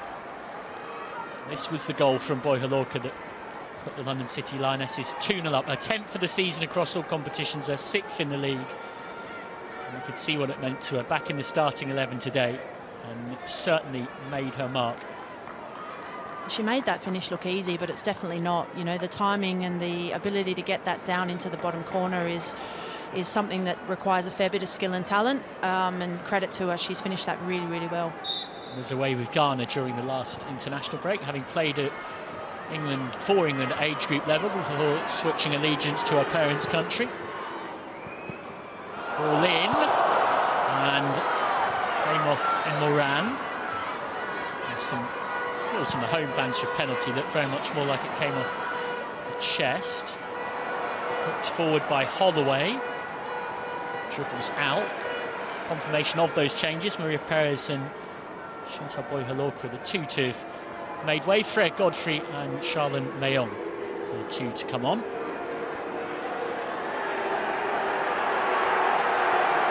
And these moments here where London City are just taking their time over the throw-in, making sure they've got the structure right, you know, eating away some seconds off the clock, frustrating Birmingham and their fans is how you sort of try and see a game out. Yep, they'll be very content picking up 2 awards today, one being the Pantomime Villains of Birmingham and the second, much more importantly, being the winners of the Barclays Women's Championship for this season. Akpan winning it for Birmingham City, though, who will still feel like they've got time to make their work mark, but Quinn lost it. Now Aslani.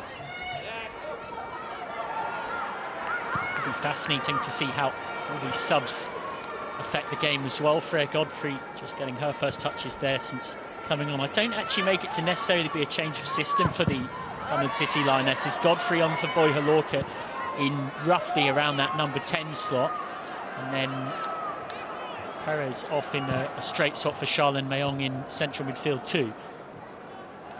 No, but Birmingham look like they have gone to a back 3 with McKenna going back into that more central zone.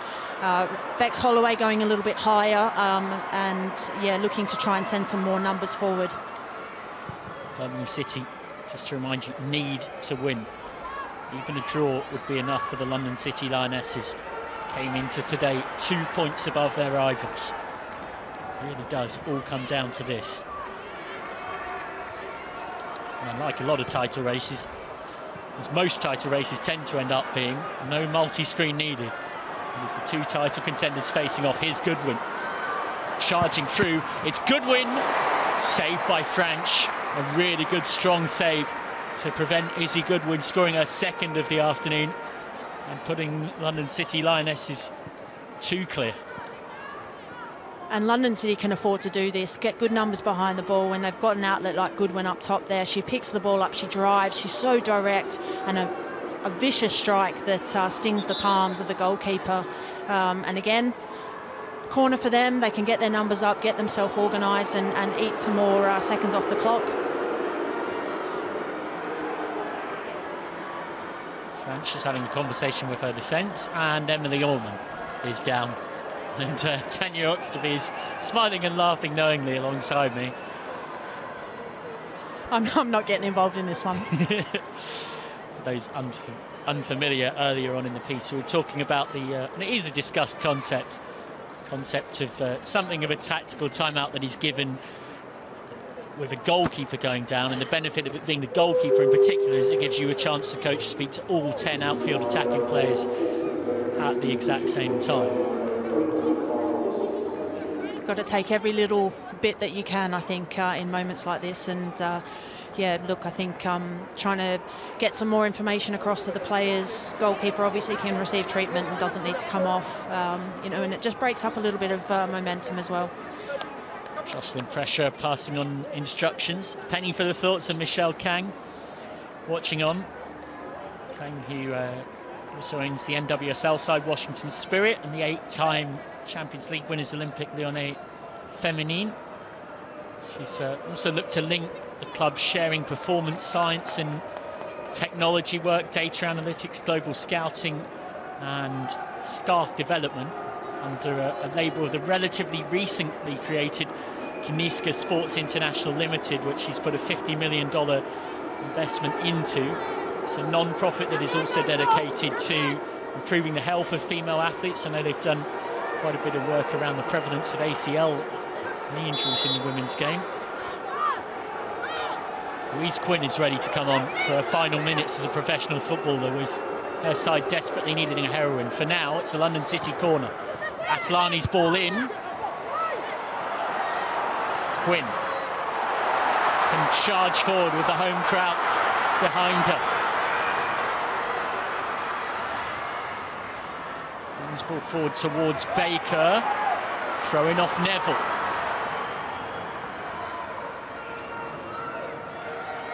And you can see that, for all we might talk about the intricacies of tactics and formations in the commentary box, it's pretty much 2 blocks of a 5 or a 6 and a 4 at this point for London City Lionesses, and you can understand why.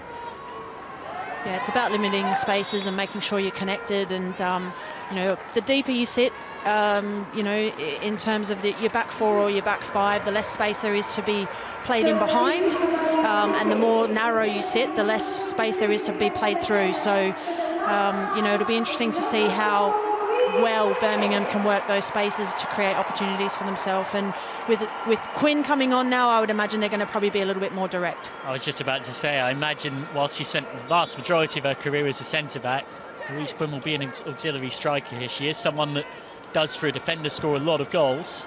So in comes the cross from Quinn, and it's hooked in! 2-2! What a finish from So-Hyun Cho!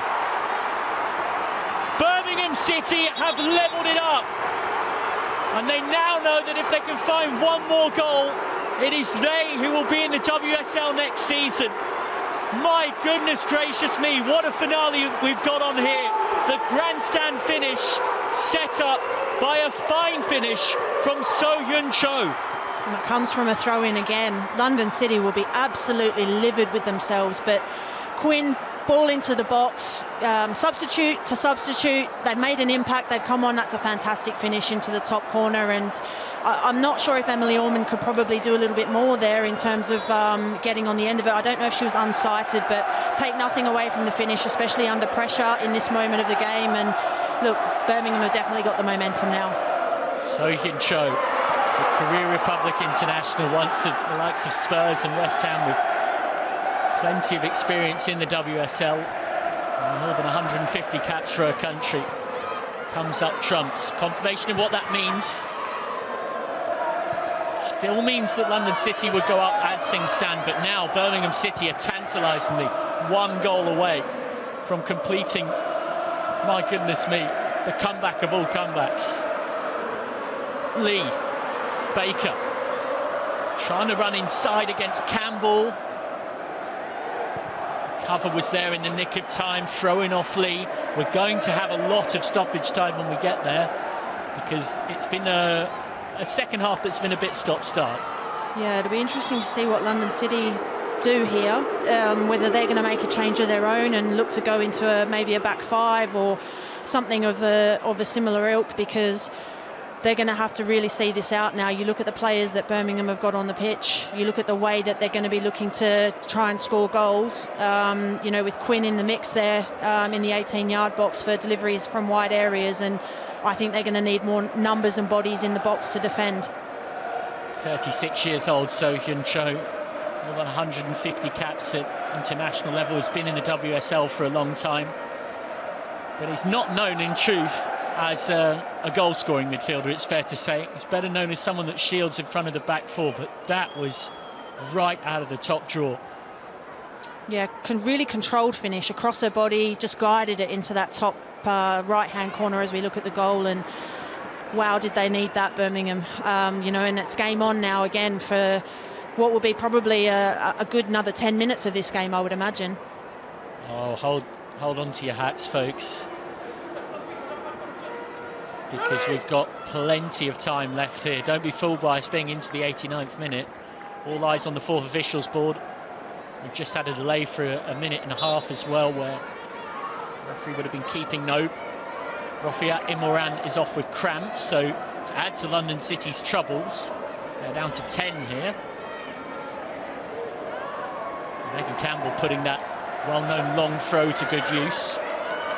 It's also handy as a little bit of a way of time wasting, of occupying the clock, because she can use even just the time to dry the ball and have a run-up as a way of eating away a few seconds, as well as the territorial gain from that massive throw.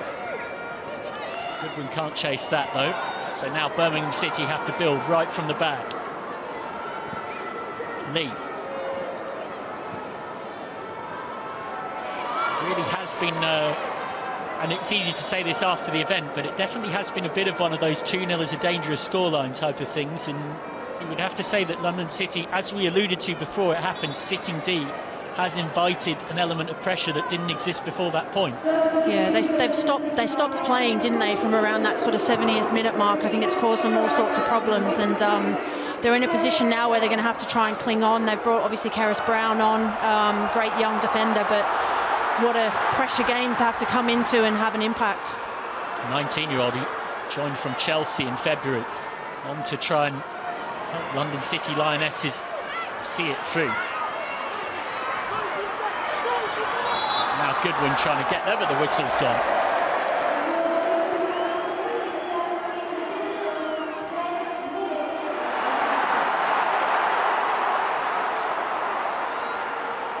"10 minutes added on as a minimum."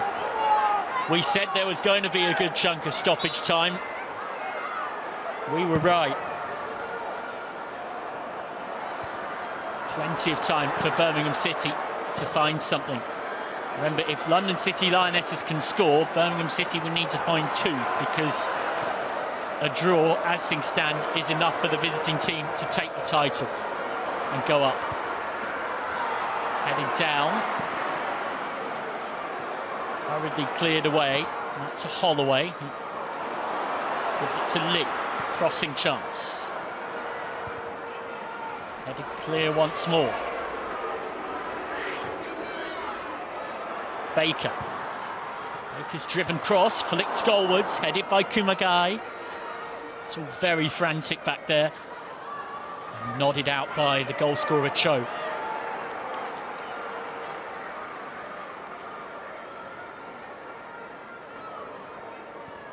Campbell has a pocket picked fantastically by McGill. Campbell recovered well. Cleared only as far as Baker. Now Harrison Murray. Nodded on by Baker. Harrison Murray.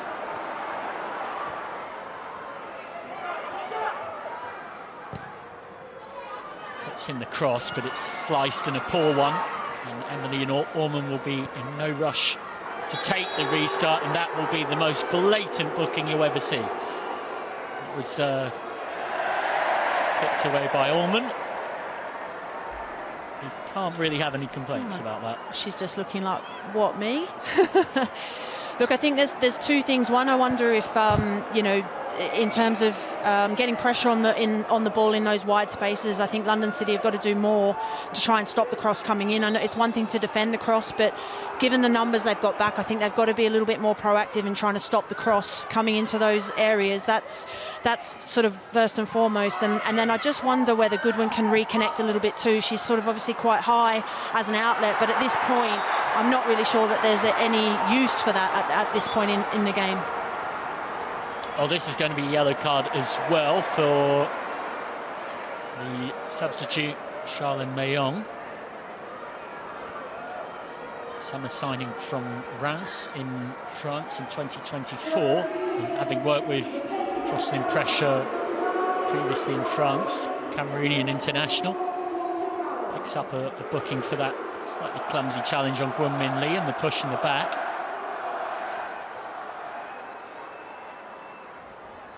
This is going to be a dangerous position for Birmingham, given the height that they've got in the box. And it looks like there's a change for London City, which is Broman coming on, another defender, to hopefully be able to deal with the balls that are being slung in there. Yeah, Aslani's handing the captain's armband over, it looks like, as well. One thing that does come to mind in sacrificing Aslani is you're sacrificing a player with not only a lot of experience in key situations, but also a lot of height for set pieces. Georgia Broom is on to help the defensive effort. Signed from Leicester a couple of years ago. Quinn. Quinn's ball in. Headed only half clear. Back towards goal. Flashed away, the only player left on the halfway line. Birmingham just clips it cross field and Lee gets the throw. Crossing chance. Nodded goalwards, simple save for Orman. I think Emily Orman made a really good decision off that set piece there not to come. I think she thought about it and then she stayed on her line and let her defenders deal with it. You know, I think it's really, really important she makes good decisions in these final moments. Almost at the midway point of the minimum 10 minutes added on at the end of this Barclays Women's Championship season. What a season it's been, what a way to finish it, and what a game fitting with the finale it has been for us to be treated with. Such a great advert for the game and you know, for the championship. It's exactly what we wanted it to be. It's had all the drama, it's had the quality as well, and you know, it's a real credit to both these teams. The tick sings on. And now Birmingham go a little bit more direct as Cook manages to find Baker. He's brought to ground, and that will be a foul. Foul by Brown. A reminder again that as things stand, London City will take the title. The only way Birmingham City can change that is by scoring a goal and finding a way to win this game. A point is enough for the visitors to be the one and only side to go up. Cook's ball in.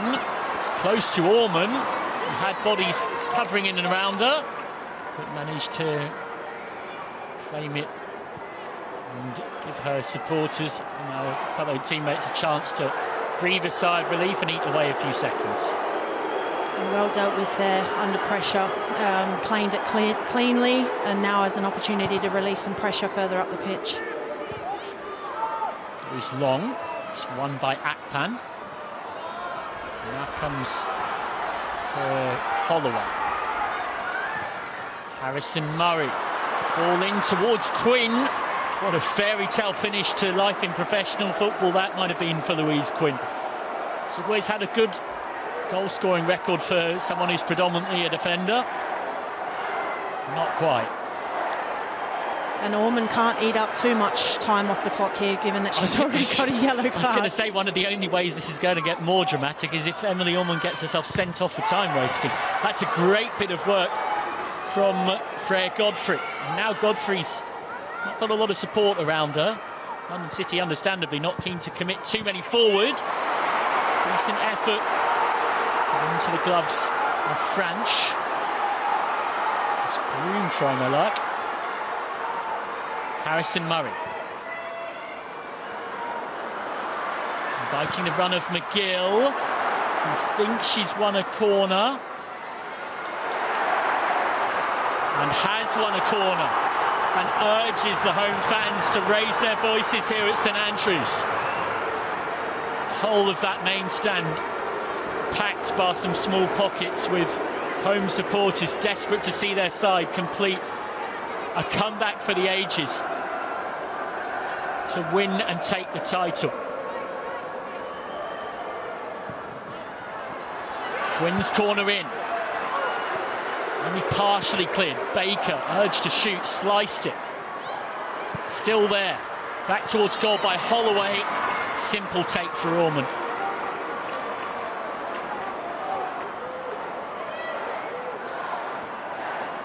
Birmingham City will hope they've still got the time for one last chance. They probably do. You can hear the crowd counting the seconds that Orman's got the ball in her hands, just trying to encourage the referee's decision.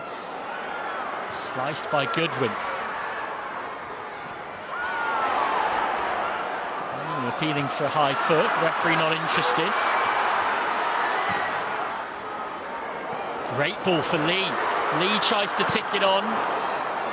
Sliced away. Heading towards the last of the minimum 10 minutes added on.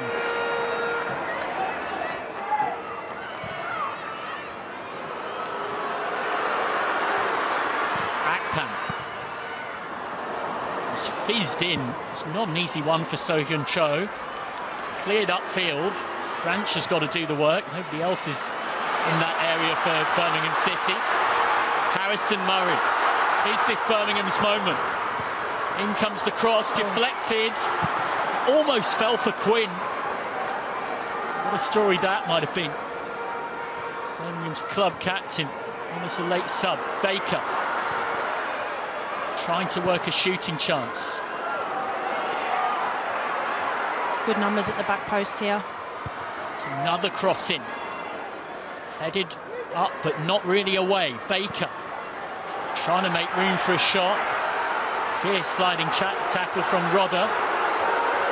Cook urged to shoot, does shoot. It's in the 6-yard box, penalty box pinball. Birmingham appealing for a penalty. Referee not interested. Goodwin trying to lead a breakout, and Francis out of her goal, but it goes wide. We're into overtime in stoppage time. Have Birmingham City run out of time? I can't take any more of this, it's too much. Well, had that gone in from Izzy Goodwin, that would have been it. This was at the other end, and well, does that come off the arm?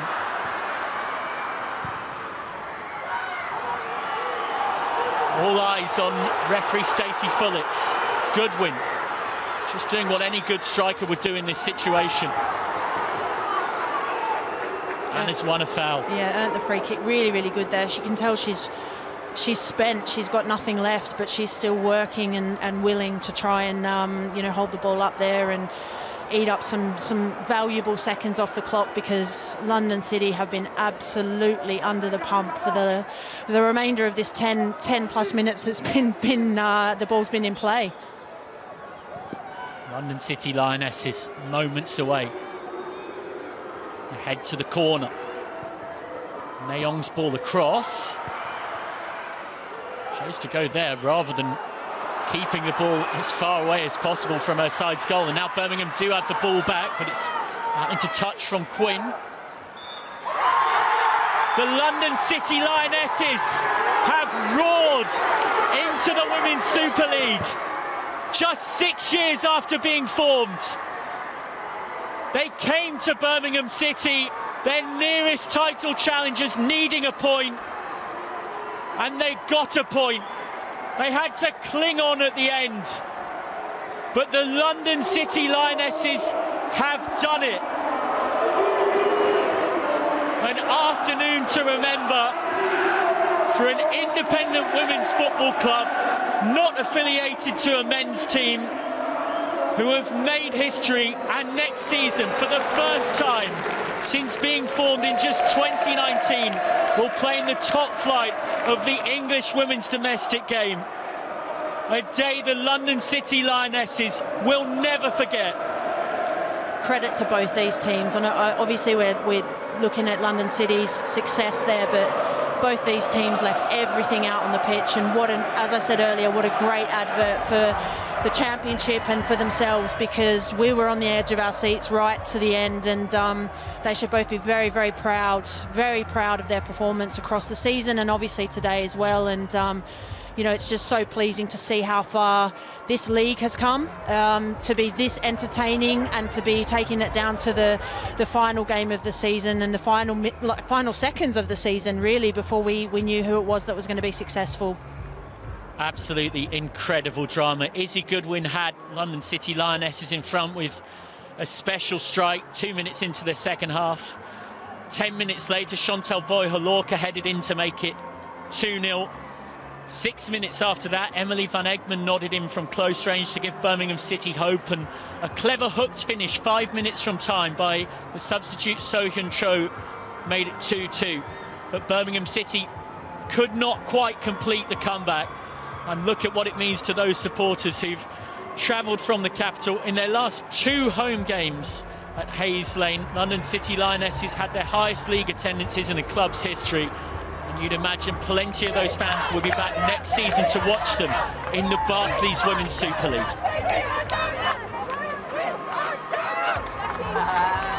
Fantastic scenes there, isn't it? Just enjoying the moment.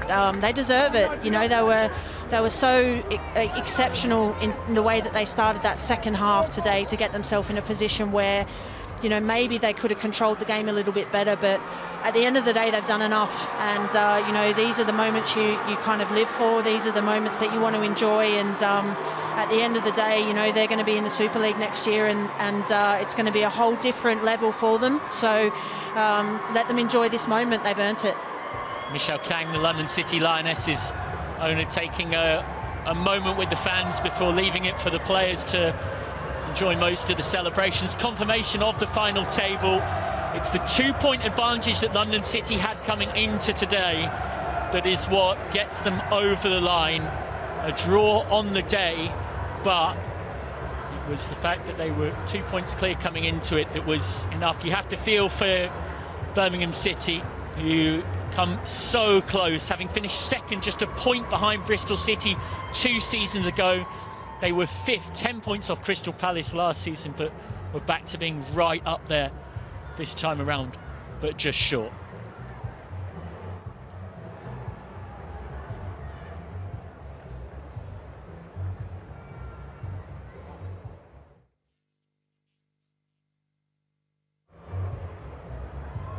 Magnitude. Oh, I don't think I've ever scored a goal like that in my life. I just put everything into it. I just went in, so yeah, I'm absolutely buzzing, and I'm glad I could help the team. And you started off that move as well. Did it need players like that and the experience you've got in the team to really rally and keep going? Yeah, definitely. I mean, there's so much experience on the team, and I'm just so happy. Honestly, I'm so tired, but I'm so happy. But no, I'm glad I could get a goal and we get the win. And what will this mean to your owner, Michelle Kang? An independent club, heavily invested. Is this just rewards for her? Oh, absolutely. It's brilliant. I mean, we all love her, what she's done for this club. But no, we're so happy, and hopefully it makes more teams do this, and yeah, hopefully, yeah, we got the win. You look at those fans behind you, Izzy, and they must be excited about the prospect of playing the likes of Arsenal, Chelsea, Manchester City. How are you feeling about that? Oh, I'm absolutely buzzing to play top teams like that week in, week out. I mean, it's what you dream of, really, isn't it? So yeah, I can't wait. And just on your goal scoring form, how are you going to translate that to WSL? You've had so many good seasons lately, 16 goals for you this season. Do you think you'll be able to translate it into WSL? I mean, I hope so. That's the aim. I mean, that's what I want to do. I mean, that's my job, to score goals. So hopefully, yeah, I can take it into the WSL. But no, honestly, I'm so happy right now. Oh, we wish you all the best for next season, but congratulations today. Party? Absolutely! Thank you. Thank you.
That was I think it's fair to say, happy Izzy Goodwin speaking to Lindsay Hooper. I say that because I think if I had £1 for every time she said the word happy in that interview.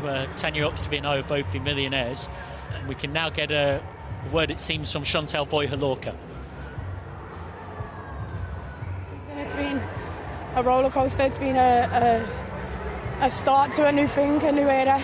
As you know, any startup team, any startup company, it has its ups and downs at the start, but we pushed through. The girls came together, the staff came together, and we did each other proud today. We had one goal in mind throughout the whole season. We've had some tough games. We knew Birmingham was right there. They're a tough side. They showed that in the game today. But God. We saw your celebration as well when you went 2-0 up, and what it meant. Did you think that had clinched it at the time, because it was a nervy finish? Yeah, I did actually. I did. And for myself personally, like, it's been a tough couple of months. So to get the goal, and with the support from the staff and from the players that I've had, and to just show what we're about. And yeah, we've done it. How do you think you're going to fare in WSL? I mean, we've got some experience. We've got the WSL is a totally different league, but we've got the experience, we've got the players, we've got the support from the club, we've got the fans that hopefully keep growing. Take each game as it comes and put ourselves on the map, I suppose. You mentioned that experience. You've got World Cup winners in that squad. Who has bought what? Who have been the key performers and kept you all settled when nerves could have really got the better of you today? Yeah, as you say, like we've got like World Cup winners, European winners. I think even the young ones, everyone plays a part. Everyone has their part to play into it. Obviously, the older girls that's been through World Cups and that, they keep us level-headed. But then we keep the fun as well, keep the energy. So it's just the compact of everyone. So yeah, I can't say it's just one person, it's everyone. Well done. We're going to let you go and celebrate. Just want to know, are you going to still wear the gloves? Oh, these are my lucky charm. Chantal Bohaloka speaking to Lindsay Hooper. Michelle Kang, quick to get her hands on the trophy. Took over London City Lionesses in December 2023, and her investment has certainly made a significant difference in the first full season since she took ownership. She said the fact that the name is London City, that's huge in my opinion, and in the London City area there's really no football presence there, so it's really right for us to go and take that as the future, and now for them that future will be in the Barclays Women's Super League. They needed a draw. They got a draw in the most dramatic of circumstances, from being 2-0 up. Birmingham City were 2/3 of the way to being a comeback that history would have never forgotten, beg your pardon. And instead, London City Lionesses held out to get their spot in the top flight. It is something that Lindsay Hooper alluded to in speaking to Izzy Goodwin. Tanya Oxtoby is alongside me. You know all too well about that gap between the Championship and the WSL.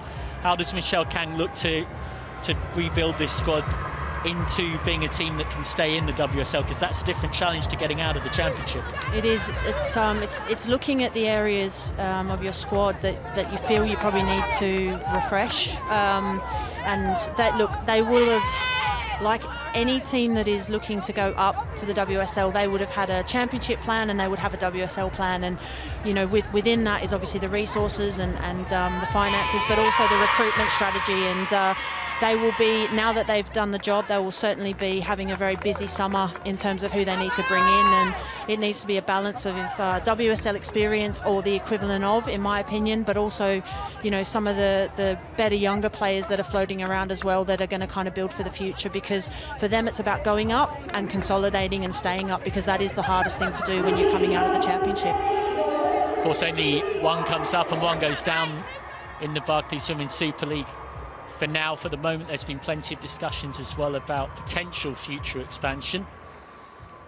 But next season, London City Lionesses will go up, trying to avoid the fate of, say, Crystal Palace. You've looked in more recent seasons, Bristol City. It has historically, statistically, often been a very tough one to come up and stay up. As one by one, the London City Lionesses players go up to get their Barclays Women's Championship winners' medals that they so richly deserve. It is a highly impressive campaign overall. 43 points from 20 games, an average of 2.15 a game, 13 wins, 4 draws, and just 3 losses, all of them coming early season. A 1-0 defeat at Sunderland in late September, and then 2 losses in a week. Ironically, one of those two Birmingham City, 2-1 in the reverse fixture. A week later, they were beaten 3-2 by Durham, but, and this is the crucial part, in their last 11 league games, they did not lose. They won 8, they drew 3 times, they drew 1-1 at Charlton on the 2nd of March, they drew 1-1 at home against Durham, and they of course drew today, but it would have felt like a win because a draw was all they needed to take the title. So it was that run-in, well, I say run-in, I mean we're talking about from mid-November onwards, 27 points from 11 games, and if you have a run like that across a huge chunk of a season, you are deservedly champions. It's such a tough thing to do, to get that consistency in a league like this, where, you know, there's so many different challenges that go with being in this league, and to play week in, week out, and have midweek fixtures as well, and you know, to be that consistent and pick points up maybe when you're not at your best. As you said, that's a sign of a team that is worthy of going up. And you know, I feel for Birmingham. You know, it could have been a real fairy tale for them on the flip of that, you know, and to have to stand there and obviously watch your fierce rival pick up the trophy. Hopefully that will spur them on for another great campaign next year.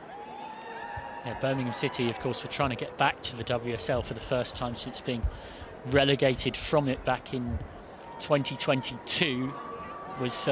They actually finished their season unbeaten in 8, 5 wins and 3 draws, and really pushed London City Lionesses in that run-in, and finished the campaign second with 41 points from 20 games, again above 2 points a game.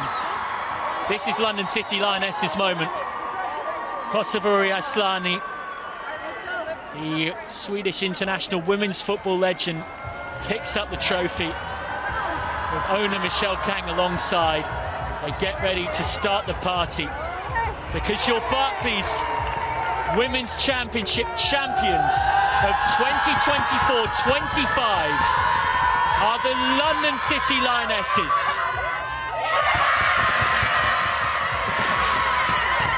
Just 6 years after being formed, they are into the Barclays Women's Super League for the first time in their short history. England's capital has a new team in the top flight who will be fighting to stay up and consolidate next season, but for now can celebrate getting the point that they needed in the title decider. They knew that a win in the penultimate day of the season would have taken them up. They drew 1-1 against Durham. They missed out on the chance to seal the title, but it mattered not. They are the champions of the second tier for this season, and next year it will be the London City Lionesses who will have the chance to play top flight football. Fantastic scenes, and you know, I'm really happy for them. Obviously they've you know, invested maybe when others didn't want to, and they've finally got their just rewards, and it's going to be really exciting evolution to see how they continue to push on next season. But for now, they get to enjoy a massive party, and all their hard work you know, coming to fruition today. Jocelyn Pressure, the head coach, quickly happy to slink more into the background, but what a first season it's been for him since putting pen to paper in June 2024 on a 3-year contract. There's no doubt it will be the former Paris Saint-Germain boss who will take all of his experience from there and in the UEFA Women's Champions League into trying to consolidate this side's status in the top flight next season. Yeah, he was brought in for exactly that, wasn't he? For his experience, you know, to make sure that when they got over the line that he was going to be in a position to continue to move them forward, and you know, having all of those big game experiences under his belt as a manager is going to hold them in really good stead. And as I said earlier, they'll have a plan. They'll be ready for this moment in terms of their recruitment. So it's now kick-starting that and making sure that they get ready in the summer. At least for now, there are moments that these players will never forget. Plenty of players play an entire career without having a promotion and a title winners medal on their CV. All of these players have that now, and rightly will celebrate and savour the moment. Let's have a look back at how they did it.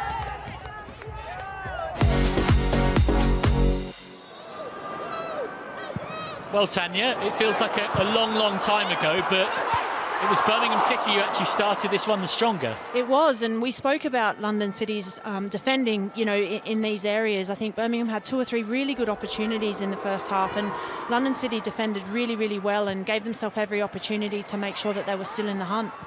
And then it was London City who finished the half the stronger. Asllani's second ball in here in particular causing all sorts of problems. Cleared off the line by Rebecca Holloway when Wojciechowska thought that she put the visitors in front after a mistake from French in the Birmingham goal. No goal line tech, and Holloway's clearance was good enough for referee Stacey Fullix. And this was an excellent save from French to deny Goodwin. This was the moment of the half, I thought, because if that had gone in, it would have changed the complete complexity in terms of half-time team talks and where the momentum was. But that save kept Birmingham in it and allowed them to sort of come back out in the second half and stay in the game. That being said, the second half, of course, as we know, didn't start very well for them, because while Goodwin was denied just before the break, have a look at this from Izzy Goodwin, her 16th league goal this season, her 18th in all competitions. An absolute stunner. And the beauty of this strike is the short backlift that went with it. So she's driven inside. You can see here she rides the challenge. It's such a short backlift, and the power that she gets off that shot is just sensational. It's unstoppable, and if we can see some more goals like that in the Super League, she's going to set it alight. Has 3 goals and 3 for the England under-23s as well, so it's very much in the national team pathway as well. And at that point, it was London City who had the lead, and of course only needed a draw. And that was a decent effort from Christy Harrison-Murray in trying to find a quick response, forcing a smart save from Emily Ullman. Yeah, they started knocking on the door a little bit then, Birmingham, didn't they? And they were really looking to try and put themselves in a good position. But just 10 minutes after Goodwin had put London City Lionesses in front, Chantal Boyhalorka back into the starting 11 today. More than repaid the faith put in her by Jocelyn Pressure, headed in. And so in the 57th minute, suddenly, Boyhalorka's 10th of the season across all competitions and 6th in the league, played it 2-0. And then this is just the point where London City was somewhat guilty of inviting pressure. Yeah, just switched off there from a throw-in, and you know, numbers in the box and a good scrambling goal. They needed something to get themselves back into the game, and you know, Emily Van Egmont, with all her experience, pops up at the right place at the right time, make sure that goes in the back of the net to give them some momentum.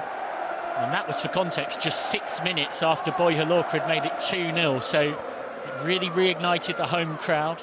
That was 2-1. Remember that Birmingham City had to win to go up. And as the game went on, pressure from Birmingham became increasingly relentless. Simone McGill has got a well-earned reputation for club and country for swerving delicious long-range strikes, and that one caused Ormond some problems. And as the half went on, London City's attacking threat became increasingly rare. This was pretty much London City's only notable foray forward in the latter part of this game. Izzy Goodwin forcing a good stop from French. Yeah, she became their outlet, didn't she? Everyone else seemed to drop deep, and she was quite isolated on halfway on her own. And you can see here again from a throw-in, you know, it's a brilliant cross in and a fantastic finish across her body. You know, and Birmingham's substitutions coming on and making a massive impact to the game, which is exactly what you want as a coach. Cross from Lucy Quinn, and there was So Hyun Cho with a clever improvised finish, just guided it into that far corner on the side foot, and suddenly in the 85th minute it was 2-2, and quite the grandstand finish was set up with the title on the line. Birmingham City knowing that one goal would give them it, but they couldn't quite find it despite a lot of pressure. That header from McGill was straight at Ormond, and the London City Lionesses held out. Well, they delivered a fair few balls into the box. You can see Cook here delivering into the box, and there was a shout for a handball there, which I thought would have been really, really harsh, given kind of we talk about natural position. I mean, that's all very confusing to me anyway, but you know, I thought that would have been really, really harsh in the context of the game. But Birmingham were knocking on the door, and London City were having to hold on for dear life at this point. There it is again. Louise Quinn in the duel. And that was the moment when the full-time whistle went, and the London City Lionesses had done it. They held out. They made it more nervous than they might have wanted it to be when they were 2-0 up. But the most important for them is that their name is on the trophy. And you can imagine there'll be quite the party on the coach back from Birmingham to London tonight, and continuing long into the night in the capital. And deservedly so. Yeah, and credit to them to come away from home in front of a crowd of 10,000 plus. You know, it's all credit to them, really. Let's take a look at the notable numbers from this one. Birmingham City with slightly more shots on target, possession relatively even, and indeed pretty much all of those stats reflect the fact that on the day a 2-2 draw was a fair reflection of the game and the balance of power and momentum within it. It's just that, of course, a draw suited the London City Lionesses so much better.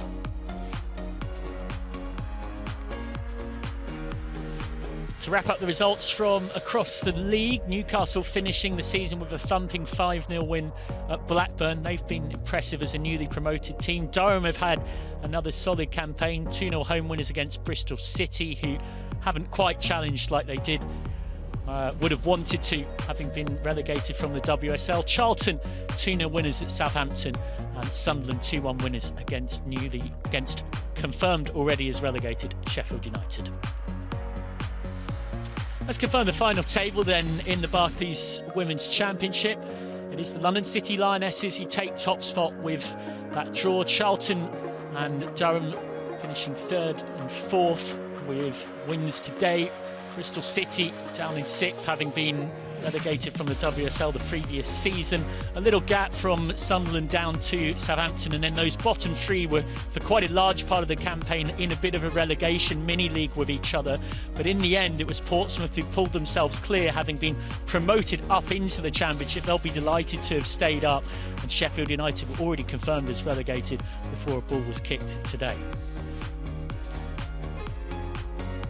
Thank you very much to Tanya Oxtoby for her company alongside yours truly, Michael McCann. What a finale it's been to the Barclays Women's Championship season. Plenty more to come in the WSL and, of course, from the second tier next season, and action from the top flight, when next season, when we get there, it will include the London City Lionesses.